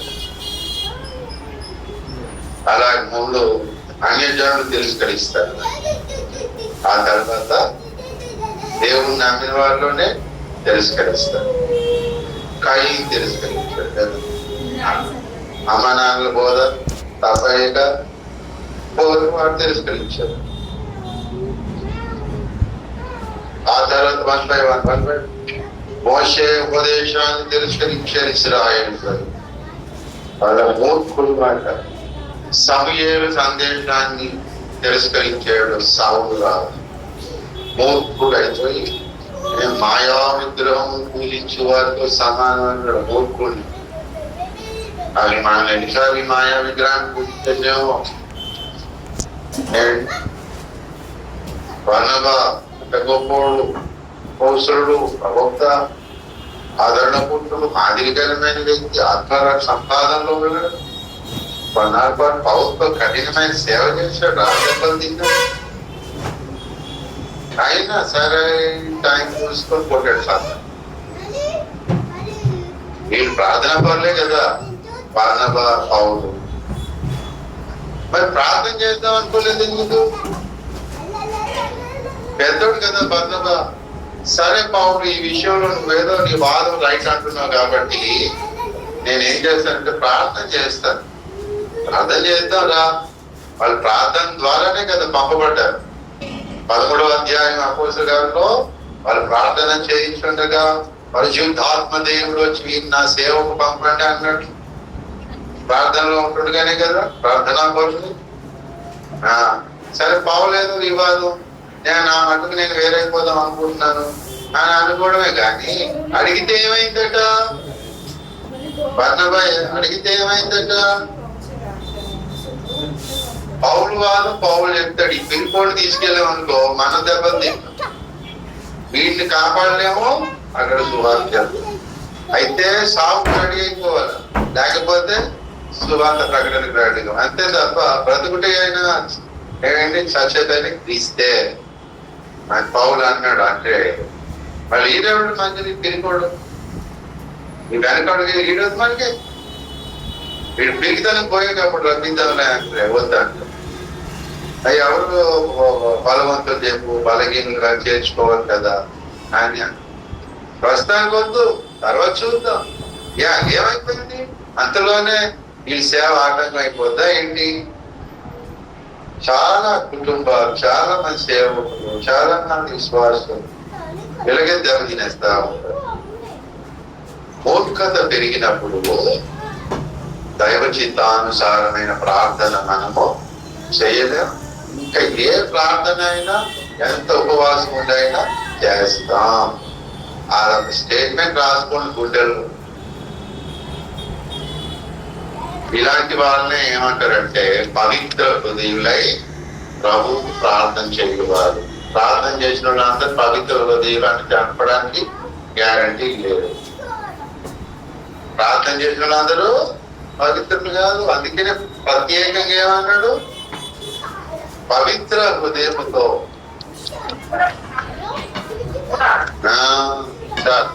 ఏ హృదయంతో? ఆ పవిత్ర హృదయం తీసేసి మామూలు పెట్టండి. ప్రార్థన చేయు వారితో కూడా అసలు నీతిని బయటంటే ప్రార్థన చేసిన అందరిలో ఏమున్నాయంటే ఎన్ని గొడవలు, ఎన్ని కలహాలు, ఎన్ని అసలు, ఎంత ద్వేషం, ఎంత బాగా, ఎంత అన్య భాషలు మాట్లాడుతూ ఉంటారు. మళ్ళీ దుర్భాషలు ఇవి ఉంటున్నాయని మనకి తెలుసు కదా. దానికి ప్రవక్తే సాక్ష్యం. కాబట్టి ప్రభుత్వ ప్రార్థన చేసేవారంటే పవిత్ర హృదయులై ప్రార్థన చేసేవారు. ఆ పవిత్ర హృదయులై ప్రార్థన చేసేవారిలో ఈ లక్షణాలు ఉంటాయి. ఆ లక్షణాలు ఉండడానికి గల కారణం ఏంటి? వాళ్ళు దైవ చిత్తానుసారంగా ప్రార్థన చేస్తారు. అనగా తమ విషయంలో కూడా దేవుని చిత్తాన్ని తెలుసుకొని ప్రార్థన చేస్తూ ఉంటారు. ఆ జగడాలు పుట్టించారు, గొడవలు పుట్టించారు, అల్లరు ప్రార్థన చేస్తూ ఉంటారు. ఏదైనా వివాదం వచ్చిందను దేవుడు వాళ్ళకి బయటపరుస్తారు. దానికి గొడవ ఎందుకు లేదు అన్ని వదిలేస్తారు. మరి దేవుడే చూసుకుంటాడు. కాబట్టి ప్రియులారా, మనం ఓపెన్ మినిస్ట్రీస్ లో మనం ఒక ఒక సహవాసానికి మనం వచ్చాం. వచ్చినటువంటి మనం ఈ ఆశీర్వాదాలు పొందాలి. రక్షణ పొందేశాం, చేర్చబడ్డాం క్రీస్తులో. ఆ తర్వాత పేతురు చెప్పినట్టుగా నిరంతరము అపోస్తలుల బోధలో ఉండాలి, నిరంతరం సహవాసంలో ఉండాలి, నిరంతరం రొట్టె విరిచినందు, నిరంతరం ప్రార్థన చేయండి అందుంటే అప్పుడేంటి మనం లోకానికి మూర్ఖతరానికి వేరయ్యాము అని అర్థం. అప్పుడప్పుడు ఈ బోధలో నుంచి తప్పుతున్నాం అనుకో అర్థం ఏంటి? ఈ బోధలో తప్పుతున్నాం అంటే లోకంతో మనం అటాచ్ అవుతున్నాం అని అర్థం. రొట్టె నిలుస్తామేమో ఆదివారం 10 మంది అది మానేసుకుంటుంటారు, సహవాసం మానేసుకుంటుంటారు. మాకు ఏదో ఆదివారం వచ్చా అనుకోవాలి, ప్రార్థన మానేసుకుంటుంటారు అంటే అర్థం ఏంటి? మూర్ఖతరానికి ఎక్కడ అటాచ్ అయ్యాడని అర్థం. అలా పౌలు చెప్పింది నీతి, భక్తి, ప్రేమ, సమాధానాన్ని నువ్వు వెంటాడుతూ నువ్వు మూర్ఖుల యొక్క వితర్కాన్ని విసర్జించాలి. ఆ తర్వాత అవసరాన్ని బట్టి వాళ్ళు కూడా ఏం చేయాలి? నువ్వు వేరైపోవాలి. ఎందుకంటే పవిత్ర హృదయులై ప్రార్థన చేయని వారితో నువ్వు కలిసి ఉండడానికి, అలాంటి వారితో కలిసి ఉండడానికి, అలాంటి వారితో కలిసి ఉండకూడదని సాధారణ పడుతున్నాడు. పౌలు బర్నబా కలిసి ఉండద్దు, వేరైపోవాలి అని మాట వాడి పట్టు. ఏమాత్రం మూర్ఖత్వం ఉంటే చాలు, ఆ మూర్ఖత్వాన్ని వాడు ఉపయోగించుకొని వేరు చేసేయడానికి చూసుకుంటాడు. అలాగే అందరూ వేరైపోతున్నారు. వేరైపోయినట్టు అడగండి, బర్నబాకి అడగండి, ఇదండి ఇదండి ఇదండి ఇదండి ఈ విషయాలండి నా వల్లండి పౌలు అని చెప్పి నా మాట ఏంటో లేదండి అంట. అలాగే మిరియాకి అడిగితే నా వల్ల నీ వల్ల లేదు, నా వల్ల నేను ఇందులో క్షేమాభివృద్ధి కలిగించేది ఏదో దాన్ని పాటిస్తాం. గొడవలు అల్లర్లు చేసేదైతే దాన్ని విడిచిపెట్టేది అంతే తప్ప దానికి పెద్ద గొడవ అవుతున్నా ఇద్దరు కలిసి వాళ్ళు ఒక ఊరు వెళ్దాం అనుకున్నారు. లేదు నాకు దేవుడు వేరే ఊరు బయటపరుస్తున్నాడు అంటాడు. వీడికేమో అది అనుభవం లేదు. అప్పుడు ఏం చేయాలి? వేరే ఊరు బయటపరుస్తున్నాడు దేవుడిని ప్రార్థన చేసి ప్రభువా వీడు అంటున్నాడు, నువ్వేమో అటెళ్ళమన్నావు, వీడినేమో వదిలించుకోవాల్సి వస్తారు. వీడిని వదిలించుకుంటే ఎలాగా?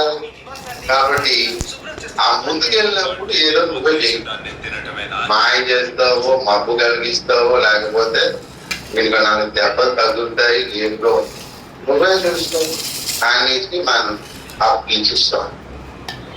కలిసి చేద్దాం ఉంటే అక్కడ దేవుడు ఏదో చేస్తాడు. మీరు అనుకున్నదే రైట్ అండి, అదే పోదాం పదా అంటారు. పౌలు మరి శీలను ఏర్పాటు చేసుకొని ఆసియాకి వెళ్ళిపోదాం అనుకుంటున్నారు. అది పౌల అభిప్రాయమో శీల అభిప్రాయమో మనకి తెలియదు. ఇద్దరు వెళ్ళిపోదాం అనుకుంటున్నారు. ఏట్రా వెళ్ళిపోతున్నారు, మీరు ఎక్కడికి పోతారు? అవ్వో ఆసియా వెళ్తున్నాం, ప్రార్థనలో మాకు సహాయం చేయండి, నిండైన అభిషేకం దాయిషేకం అని అంటే ఎంతో లేదు. ఎంటనే ఇద్దరును ఎంతో లేదు. సర్వ సృష్టికి శుభాలు చెప్పండి అనుకుంటే వెళ్ళిపోతారు. నాకు పౌలు ఎవరు వెళ్ళిపోతా ఉంటే ఆసియాకి వెళ్ళొద్దని పరిశుద్ధాత్మ దేవుడు మధ్యలో అట్లా పరిస్థితి నాకు ఏదో లాగా ఉందే శ్రీల, నాకు అలాగే పౌలు ఆ ఆటంకం అనేది మనసులో కలిగిందో, మనుషులో అనగలిగిందో, దాంట్లో ఏ ప్రమాదం కలిగిందో, ఏం దెబ్బ తిన్నారో, ఏం జరిగిందో మనకి రాసేయడానికి. ఏం రాయలేదనైతే మంచిది, రాసేయడానికి రాయలేదు. ఆటంకం అయితే ఎదురైందో లేదు. ఏమని ప్రార్థన చేసుకుంటారు వీళ్ళు? ప్రభువా ఈ చిత్తం అయితే మమ్మల్ని తీసుకెళ్ళి, లేదా ఆ ప్రార్థన నేను నేర్చుకున్నాను అనమాట. ఒకసారి తెలియదు కదా, నీ చిత్రం అయితే జరిగింది ప్రభా, లేదంటే ఆట. అన్నిసార్లు ఇదే కాల్చున్నా ఒకసారి తెలియపరచాలి. ఒకసారి దావీదు యోనాతాను మాట్లాడించుకుంటారు కదా, గుడి కట్టేద్దాం అంటే కట్టేద్దాం, కట్టేద్దాం అంటే కట్టేద్దాం. రాజు నీ దగ్గరికి మూడు సామాన్లు ఏంటి, నాతానేమో కట్టి అంటున్నాడు, దావీదు రెడీ అయిపోతా ఉన్నాడు. ఇలా చెప్పి అలా వెళ్ళడం లేదు, దాని మధ్యలో దేవుడు కాల్చాడు. ఏం చేస్తున్నావు అని పెద్ద పారాగ్రాఫ్ చెప్పాడు దేవుడు. నీ మనసు నీకు తోచిందంత, నీకు మనసుకి నచ్చిందంత చేసి అంటున్నాడు ప్రవక్త. ప్రవక్త ఏం చెప్పాడు అనేసి ఆ ప్రవక్త కూడా ఒప్పేసాడు. దేవుడు ఒప్పుకున్నాడు, దేవుడు దారి కాల్చాడు. అంటే ఎందుకని? దేవుని చిత్తానుసారమైన మనసు గలవాడు దారి చెబితే ఒప్పుకుంటాడు. ప్రవక్తని నాతాన్ని అదే ఒక మూర్ఖుడు అనుకోండి దావీదు, ఏంట్రా ఇందాకలేమో దేవుడికి తోచిందంతా చెయ్యన్నావు, ఇప్పుడేమంటున్నావు దేవుడేమో వద్దంటావా?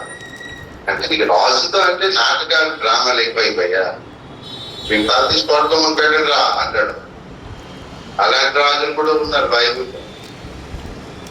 ఆసా రాజు ఉన్నాడా లేదా, అహాబు రాజు ఉన్నాడా లేదా? ప్రవక్తలు జైలేష్ చెప్తే దావీదు అలాంటి కాదు. అవునా, దేవుడు అలాగంటాడు. సరే అని చెప్పి ప్రార్థన చేశాడు దేవుడి దగ్గర.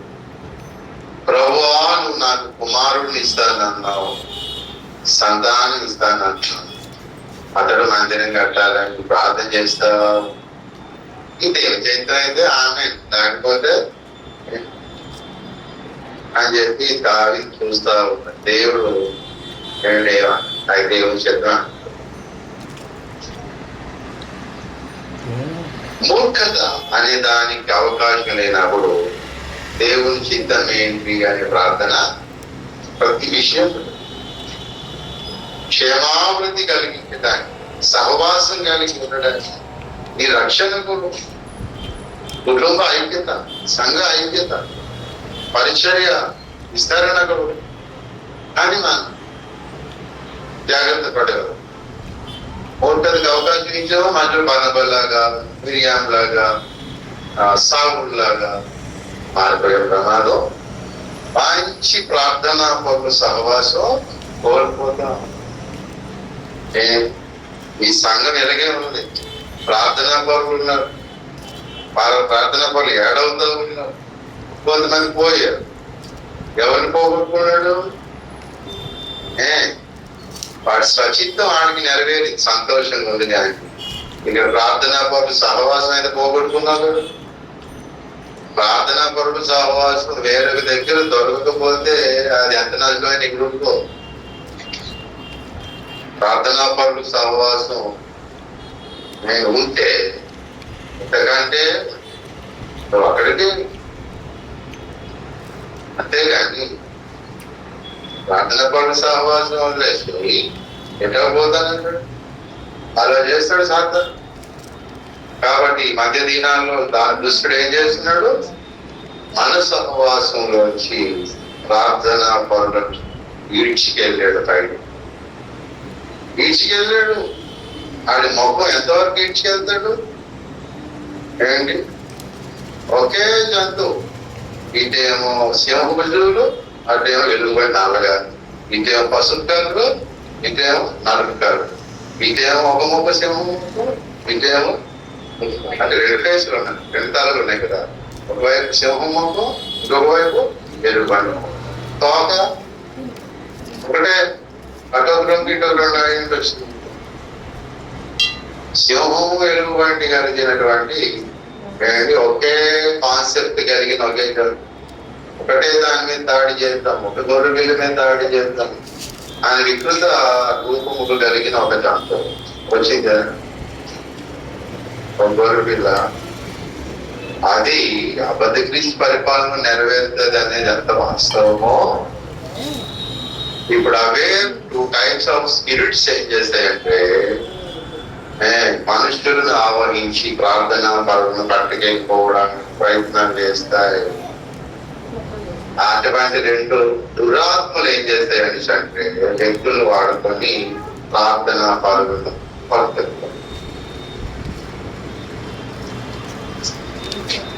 మరి దావీదు అయితే ఏం చేస్తాడు? దావీదు ఊరుకుంటాడా? గొర్రె పిల్ల కదా వదిలేస్తాడా? వదిలేసాడు. 99 ఉన్నాయి కదా, ఒక గొర్రె పిల్ల ఎందుకంటే వదిలేసాడు. ఒక్కడు కూడా వదలను, ఒకటే వదిలేడానికి. మరి బాబు మన జోబులో 10 రూపాయలు, 1 రూపాయి పడిపోయింది కింద. 100 రూపాయలు ఉన్నాయి, కొడుకు వెళ్ళిపోతా వదిలేసి తీసుకుంటాం లేదా?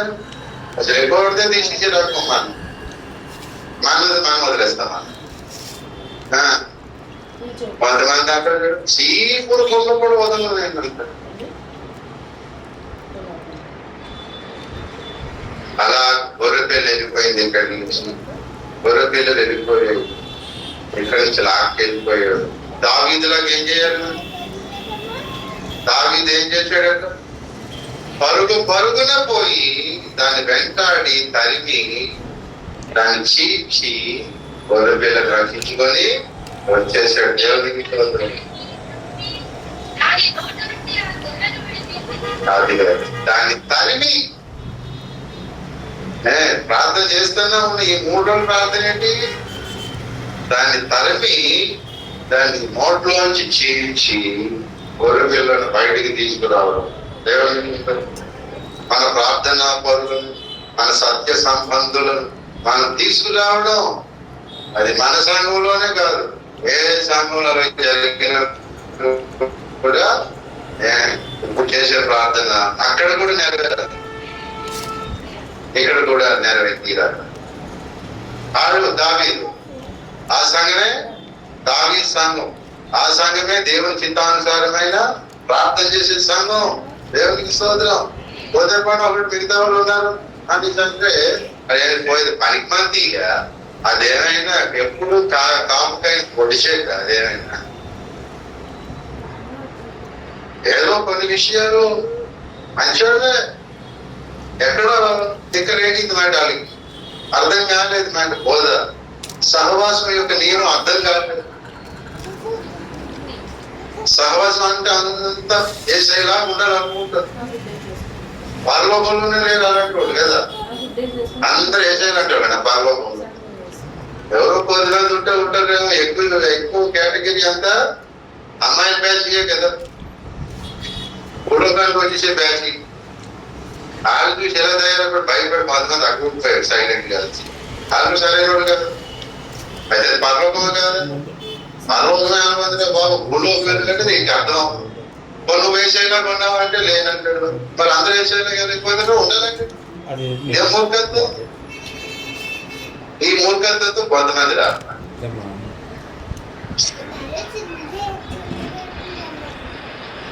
వాళ్ళలో కూడా గొర్రెపిల్ల లక్షణాలు ఉన్నాయి.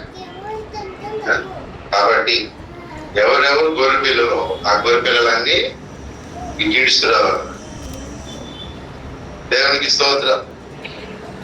దానికి పట్టుకునే దినాలు ఈ 3 దినాలు. దేవునికి స్తోత్రం.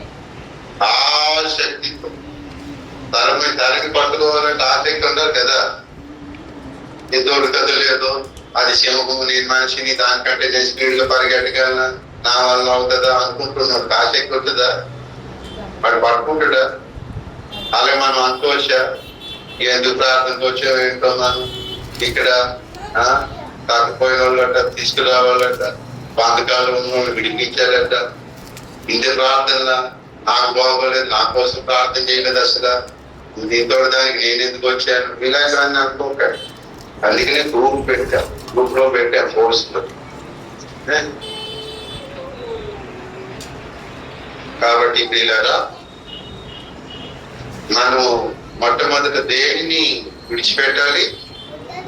క్రైస్తవులమైన మనం ఏం విడిచిపెట్టాలి? మూర్ఖ వితర్కములను విడిచిపెట్టాలి. తర్వాత మూర్ఖులను విడిచిపెట్టాలి. దానికి ముందు మనలో ఉన్న మూర్ఖతనే విడిచిపెట్టాలి. మూర్ఖ వితర్కము అనేది ఎదుటి మనిషిలోనే కాదు, మూర్ఖ వితర్కము మనలో మనకి బాధింపజేస్తారు. నువ్వు ప్రార్థన చేయదా అంటే ఇప్పుడు ప్రార్థన చేస్తే కదా ఆ పని ఉంది కదా అని ఇది వాదిస్తా ఉంటుంది. ఇంకొక స్వరం వాదిస్తా ఉంటారు. అలాగే సేవకి వెళ్ళడానికి సేవకి వెళ్ళిపోతే పిల్ల పాపలగా లేకపోతే ఉద్యోగం ఉంది అని ఇంకొక వాదం వస్తా ఉంటది. నీలో రెండు స్వరాలు వినబడతా ఉంటాయి. రెండు స్వరాలు వినబడతా ఉంటాయి.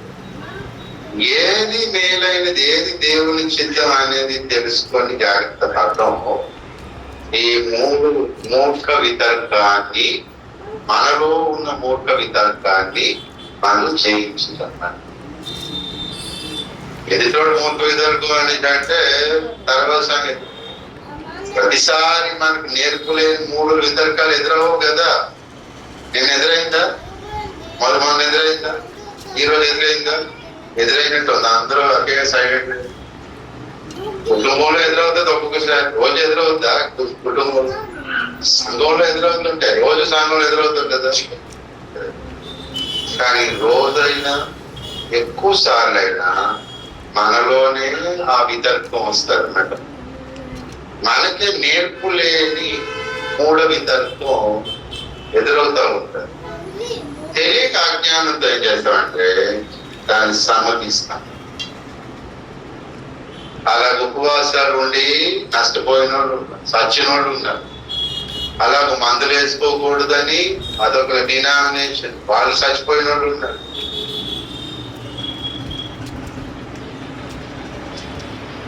అలాగూ భర్తతో పోరాడద్దు, వాడి కోపం వచ్చిందనుకో కొడితే మళ్ళీ తగలరా చోటు పడితే చనిపోతాం, గోడకి అంటుపోతే తల పగిలిపోతే అంటే భార్యలు కొంతమంది రేగుతా ఉంటారు అన్నమాట. వాడి కోపం వచ్చి కొడేస్తారు, దేంతో చేతులు ఏదో ఒకటి కొడేస్తారు, అయిపోతుంది. ఏంటది? నీలోనే ఒక వితర్కము, 3వ వితర్కం నీలోనే. అలా ఉండాలి, ఏంటి అనుకుంటే సరిపోలేదు. మరి ప్రార్థనకు వచ్చేసేయాలేంటి, పనులు ఉండవేంటి అని నేను ఆ నేర్పులేని 3వ వితర్కం నీలోనే స్టార్ట్, నాలోనే స్టార్ట్. అప్పుడు మనం ఏం చేస్తాం? మనం ఆ వితర్కానికి సమ్మతించి మనకు అనుకూలంగా ఉంటాం. దానికి ఎవడో బాధ్యుడు కాదు, ఎవడు వల్ల అలాగ అయిపోలేదు, మన వల్ల మనకు అవుతాం. దానికి దావీదే అన్నాడు, నా మూర్ఖత వలన కలుగు గాయములు తన ఓన్ ఫులిష్నెస్, తన సొంత మూర్ఖత్వం వలన జనాభా లెక్కెట్టద్దు అన్నాడు కదా. జనాభా లెక్క పెట్టాలని సైతం ప్రేరేపణ. అక్కడేమో యోవాబు, అక్కడ ఎందుకు జనాభా అంతా ఉన్నారు కదా నీకెందుకు అని అంటే లెక్క పెట్టు. తర్వాత దావీదు ఆదుతారు, అనవసరం జనాభా లెక్క పెట్టారు. ఒక ఎగ్జాంపుల్. అలాగా మనలోనే ఇది ఉంటుంది. మనలో మూఢత పెరుగుతూ ఉంటే ఈ మూర్ఖ వితర్కం పెరిగిపోతా. ఇక దానికి ఎవడో అక్కర్లేదు, మనకు మనమే హాని చేసుకుంటాం. ఆ వితర్కాన్ని మనం ఏం చేయాలంటే దేవుడు ముందు పెట్టి నీ చిత్తమా ప్రభువా అని లేఖన జ్ఞానంలో దేవుడిని అడిగి లేదా పెద్దలని అడిగి మళ్ళీ జాగ్రత్త పెట్టుకోవాలి. అంతేకాని తాను పట్టుకుంటే 3 కాళ్ళు అన్నట్టు మూర్ఖుల్లాగా నేను అనుకున్నదంటే ఇది రైటే, మళ్ళీ దేవుడికి ఏం తెలియదు తెలిసిన అని అంత పోయి సైతాన్ అయిపో. మన వితర్కమే 3వ వితర్కం ఉంటుంది. మన 3వ వితర్కమే మనకి నాశనం చేస్తాం. ఇప్పుడు ప్రార్థనకు వచ్చారు, శరీరం సహకరిస్తుందా లేదా? సహకరిస్తుంది. ఆత్మ దానికి సంతోషం కదా. 2 కలిసిపోయారు ఈరోజు, ఎంత యూనిటీ. అదే వాళ్ళ ఇంటికి వెళ్ళగానే కలిస్తాయి అవి కాబట్టి చెప్పే ఇంటికి వెళ్ళి కూడా భోజనం చేయకండి, ప్రార్థన చేసి తర్వాతే తినండి అన్నాం అనుకోండి. రెండు మొదలు నోట్లేసిన తర్వాత చూద్దాం లేదు. అప్పుడు శరీరం ఏం చేయలేదని అర్థం. ఎగ్జాంపుల్కి ఎన్నికలు లేదు, తినద్దు అంటం లేదు. మనకు అన్నిటికీ స్వేచ్ఛ స్వాతంత్ర్యం. నీ ఓన్ కమిట్మెంట్ ఏంటంటే తిన్నాను, తింటారంటే తింటున్నాడు. మనని అబ్జెక్షన్ చేయగలరు. మూడో తరగతి తిన్నాను చెప్పాను దేవునికి, ఆకలి వేసేస్తుంది, భరించలేకపోతున్నాను. తిన్నాను చెప్పాను దేవునికి, ఇప్పుడు ఎలాగా అదొక నేను మూడొస్తున్నాను. ప్రభు నాకు ఎందుకు ఆన్లైన్ అనిపిస్తుంది, ఇంతలో నేమైపోతలేదు, తింటాను అనుకోకండి అని చెప్పేసి ఉండగలిగితే ఉండు. మన శరీరం ఇప్పుడు సహకరిస్తుంది కదా. ఎందుకంటే పరిశుద్ధుడు నీలో ఉన్న ఆత్మ తత్వానికి శరీరం ఒప్పుకోలేదంట. నేను పోస్ట్ పెట్టాను కఠిన ఉపవాసం. ఎప్పటిలాగానే టిఫిన్లు కానీ ఎప్పటిలాగానే భోజనాలు ఉండవు. గమనించి సిద్ధపడి రాగలరు అనేసి. అంటే ఇట్లాంటి ప్రకటనలు మేము ఎన్నో చూసాం రా బాబు చిన్నప్పుడు. లేట్గా వస్తాము, ఒక పూట వేసేసి వస్తాం. అది మేము రాత్రి సరిపోదు. నీ ఇష్టమే అనేసి ఇప్పుడు వచ్చే అవకాశాలు ఉన్నాయా లేదా? ఇప్పుడు శరీరం సహకరించింది. అది ఇంట్లో ఉంటే ఏం చేస్తాం? ఒక గాలి మజ్జిగ, రెండు అరిపళ్ళు ఇలాగేస్తా స్తోత్రం స్తోత్రం అంటే ఇదేమో ఆత్మేమో తగ్గిస్తుంది. అది నోటి ప్రార్థన చేయాలి కదా. మాట ఇది తాగేసి తినేస్తున్నాం అనేసి అంటే శరీరం బలంగా ఉండి ప్రార్థన చేయాలి అని శరీరం అంటారు. నోరు మీ ఆత్మ మోకాళ్ళు వేయాలంటే ఆత్మ వేస్తుందా శరీరం వేస్తుందా? శరీరం బలంగా ఉండాలి కదా ప్రార్థన చేయాలంటే. నీరసం అయిపోతే ప్రార్థన వస్తుంది అసలు రాక తినాలి అని అది తగ్గిస్తారు. అది తగ్గించినప్పుడు ఆ మధ్యాహ్నానికి ఉపవాసం అంటే ఎందుకైతే తింటున్నావు కదా అని ఆత్మ తగ్గిస్తుంది. అక్కడ మళ్ళీ శరీరం వస్తుంది. ఎలాగనుకుని ఆ మధ్యకాలంలో సరి ప్రార్థన చేయలేకపోయావు అనేసి ఇది తగ్గిస్తారు. ఈ తర్కంలో మనం ఏమైపోతాం? అటువంటి ఇటువంటి అటువంటి శరీరానికి ఒకటే కదా. అది ఒక తిండి ఉపవాసమే కాదు, అనేక విషయాలు. కాబట్టి ఈ మూడు విధంగా అనేది లోపటే స్టార్ట్ అయింది. దానికి కారణం మూఢత్వాన్ని పెంచుకుంటాం, సాతాను పెంపొందించేటట్టుగా చేస్తారు. దానికి విరుగుడే పరిశుద్ధాత్మ సహాయం. పరిశుద్ధాత్మ యొక్క నడిపింపుతో ప్రార్థన చేసి దేవుని చిత్తం తెలుసుకునే జ్ఞానం ఉండాలి. పరిశుద్ధాత్మ నడిపింపు జ్ఞానం ఉండి దైవ చిత్తం పట్ల ఆసక్తి ఉంటే తప్పనిసరిగా మూడు విధత్వం అనేది మనలో ఓడిపోతుంది. మనం దాన్ని నోరు మూయిస్తాం. ఒకవేళ అవతల నోరు మూయించలేకపోవచ్చు, వాళ్ళకి దూరం అవుతాం. కానీ మన శరీరానికి దూరం కాలేదు కదా. దాని నోరు మూయిస్తాము, వాడి నోరు మూయించినట్లుగా మనమే దూరం అవుతాం. మనం దూరం అయితే నోరు మూసినట్టే కదా. మన శరీరం దూరం అవ్వదు కదా. మన శరీరాన్ని నోరు మూసి మన దగ్గర ఉంచుతాం. అవతల వ్యక్తి మూర్ఖుడు అయితే నోరు మూసేటట్టుగా మనమే దూరం అవుతాం. ఆ నోరు మూసుకుంటాడు కదా. అరిసే కుక్క కరవదు అన్నట్టుగా అది కరవక ముందు అరుస్తున్నప్పుడు ఏం చేయాలి? వెళ్ళిపోతాం కదా. అంతే. కాబట్టి దేవుణ్ణి అడుగుతాం, ప్రభువా నీ చిత్తానుసారమైన ప్రార్థన నేను చేయగలను. నీ ఆత్మ నడిపింపు నాకు దయచేయండి. నీ చిత్తం ఇది అది అని గ్రహించే జ్ఞానం కూడా నాకు దయచేయండి. అప్పుడు మనకు పవిత్ర హృదయంగా ప్రార్థన చేసేవారు నువ్వేమో కలుస్తావు. వారి దగ్గర నీతి భక్తిని వెంటాడుతావు. మనం కూడా మంచి సాక్ష్యం కలిగిన తిమోతి లాగా పౌరుకి ఉండగలుగుతాం. అలా చేసి మరి అలాంటి వ్యక్తులు మనం ప్రార్థన చేసి దావీదులాగా బ్రతికిద్దాం. ప్రార్థనా పరులు తప్పిపోయారు, రాలేదు. కొంతమంది రాలేకపోతున్నారు, ఆదివారం రాలేకపోతారు, ప్రార్థనకు రాలేకపోతారు, వాళ్ళకి ఇష్టం కానీ రాలేదు. అటువంటి వారు వచ్చేటప్పుడు మనం ఇప్పుడు ప్రార్థనకు పూనుకోవడమే దేవుని చిత్తానుసారమైన ప్రార్థన. ఈ ప్రార్థనకు దేవుడు మనకు సహాయం చేయించాక ప్రార్థన చేసుకుందాం. అందరూ ఒక్కసారి లేచి నిలబడదాం. ఇంతవరకు కూర్చున్నాం కాబట్టి లేచి నిలబడి ఆకాశము తట్లో చేతులెత్తి ప్రార్థన చేద్దాం. ప్రభువుని స్తుతిస్తూ, ప్రభువా ఈ మాటలు మాకు అందించినందుకు వందనాలు, నాతో మాట్లాడినందుకు వందనాలని నోటి ప్రభువుని స్తుతిద్దాం.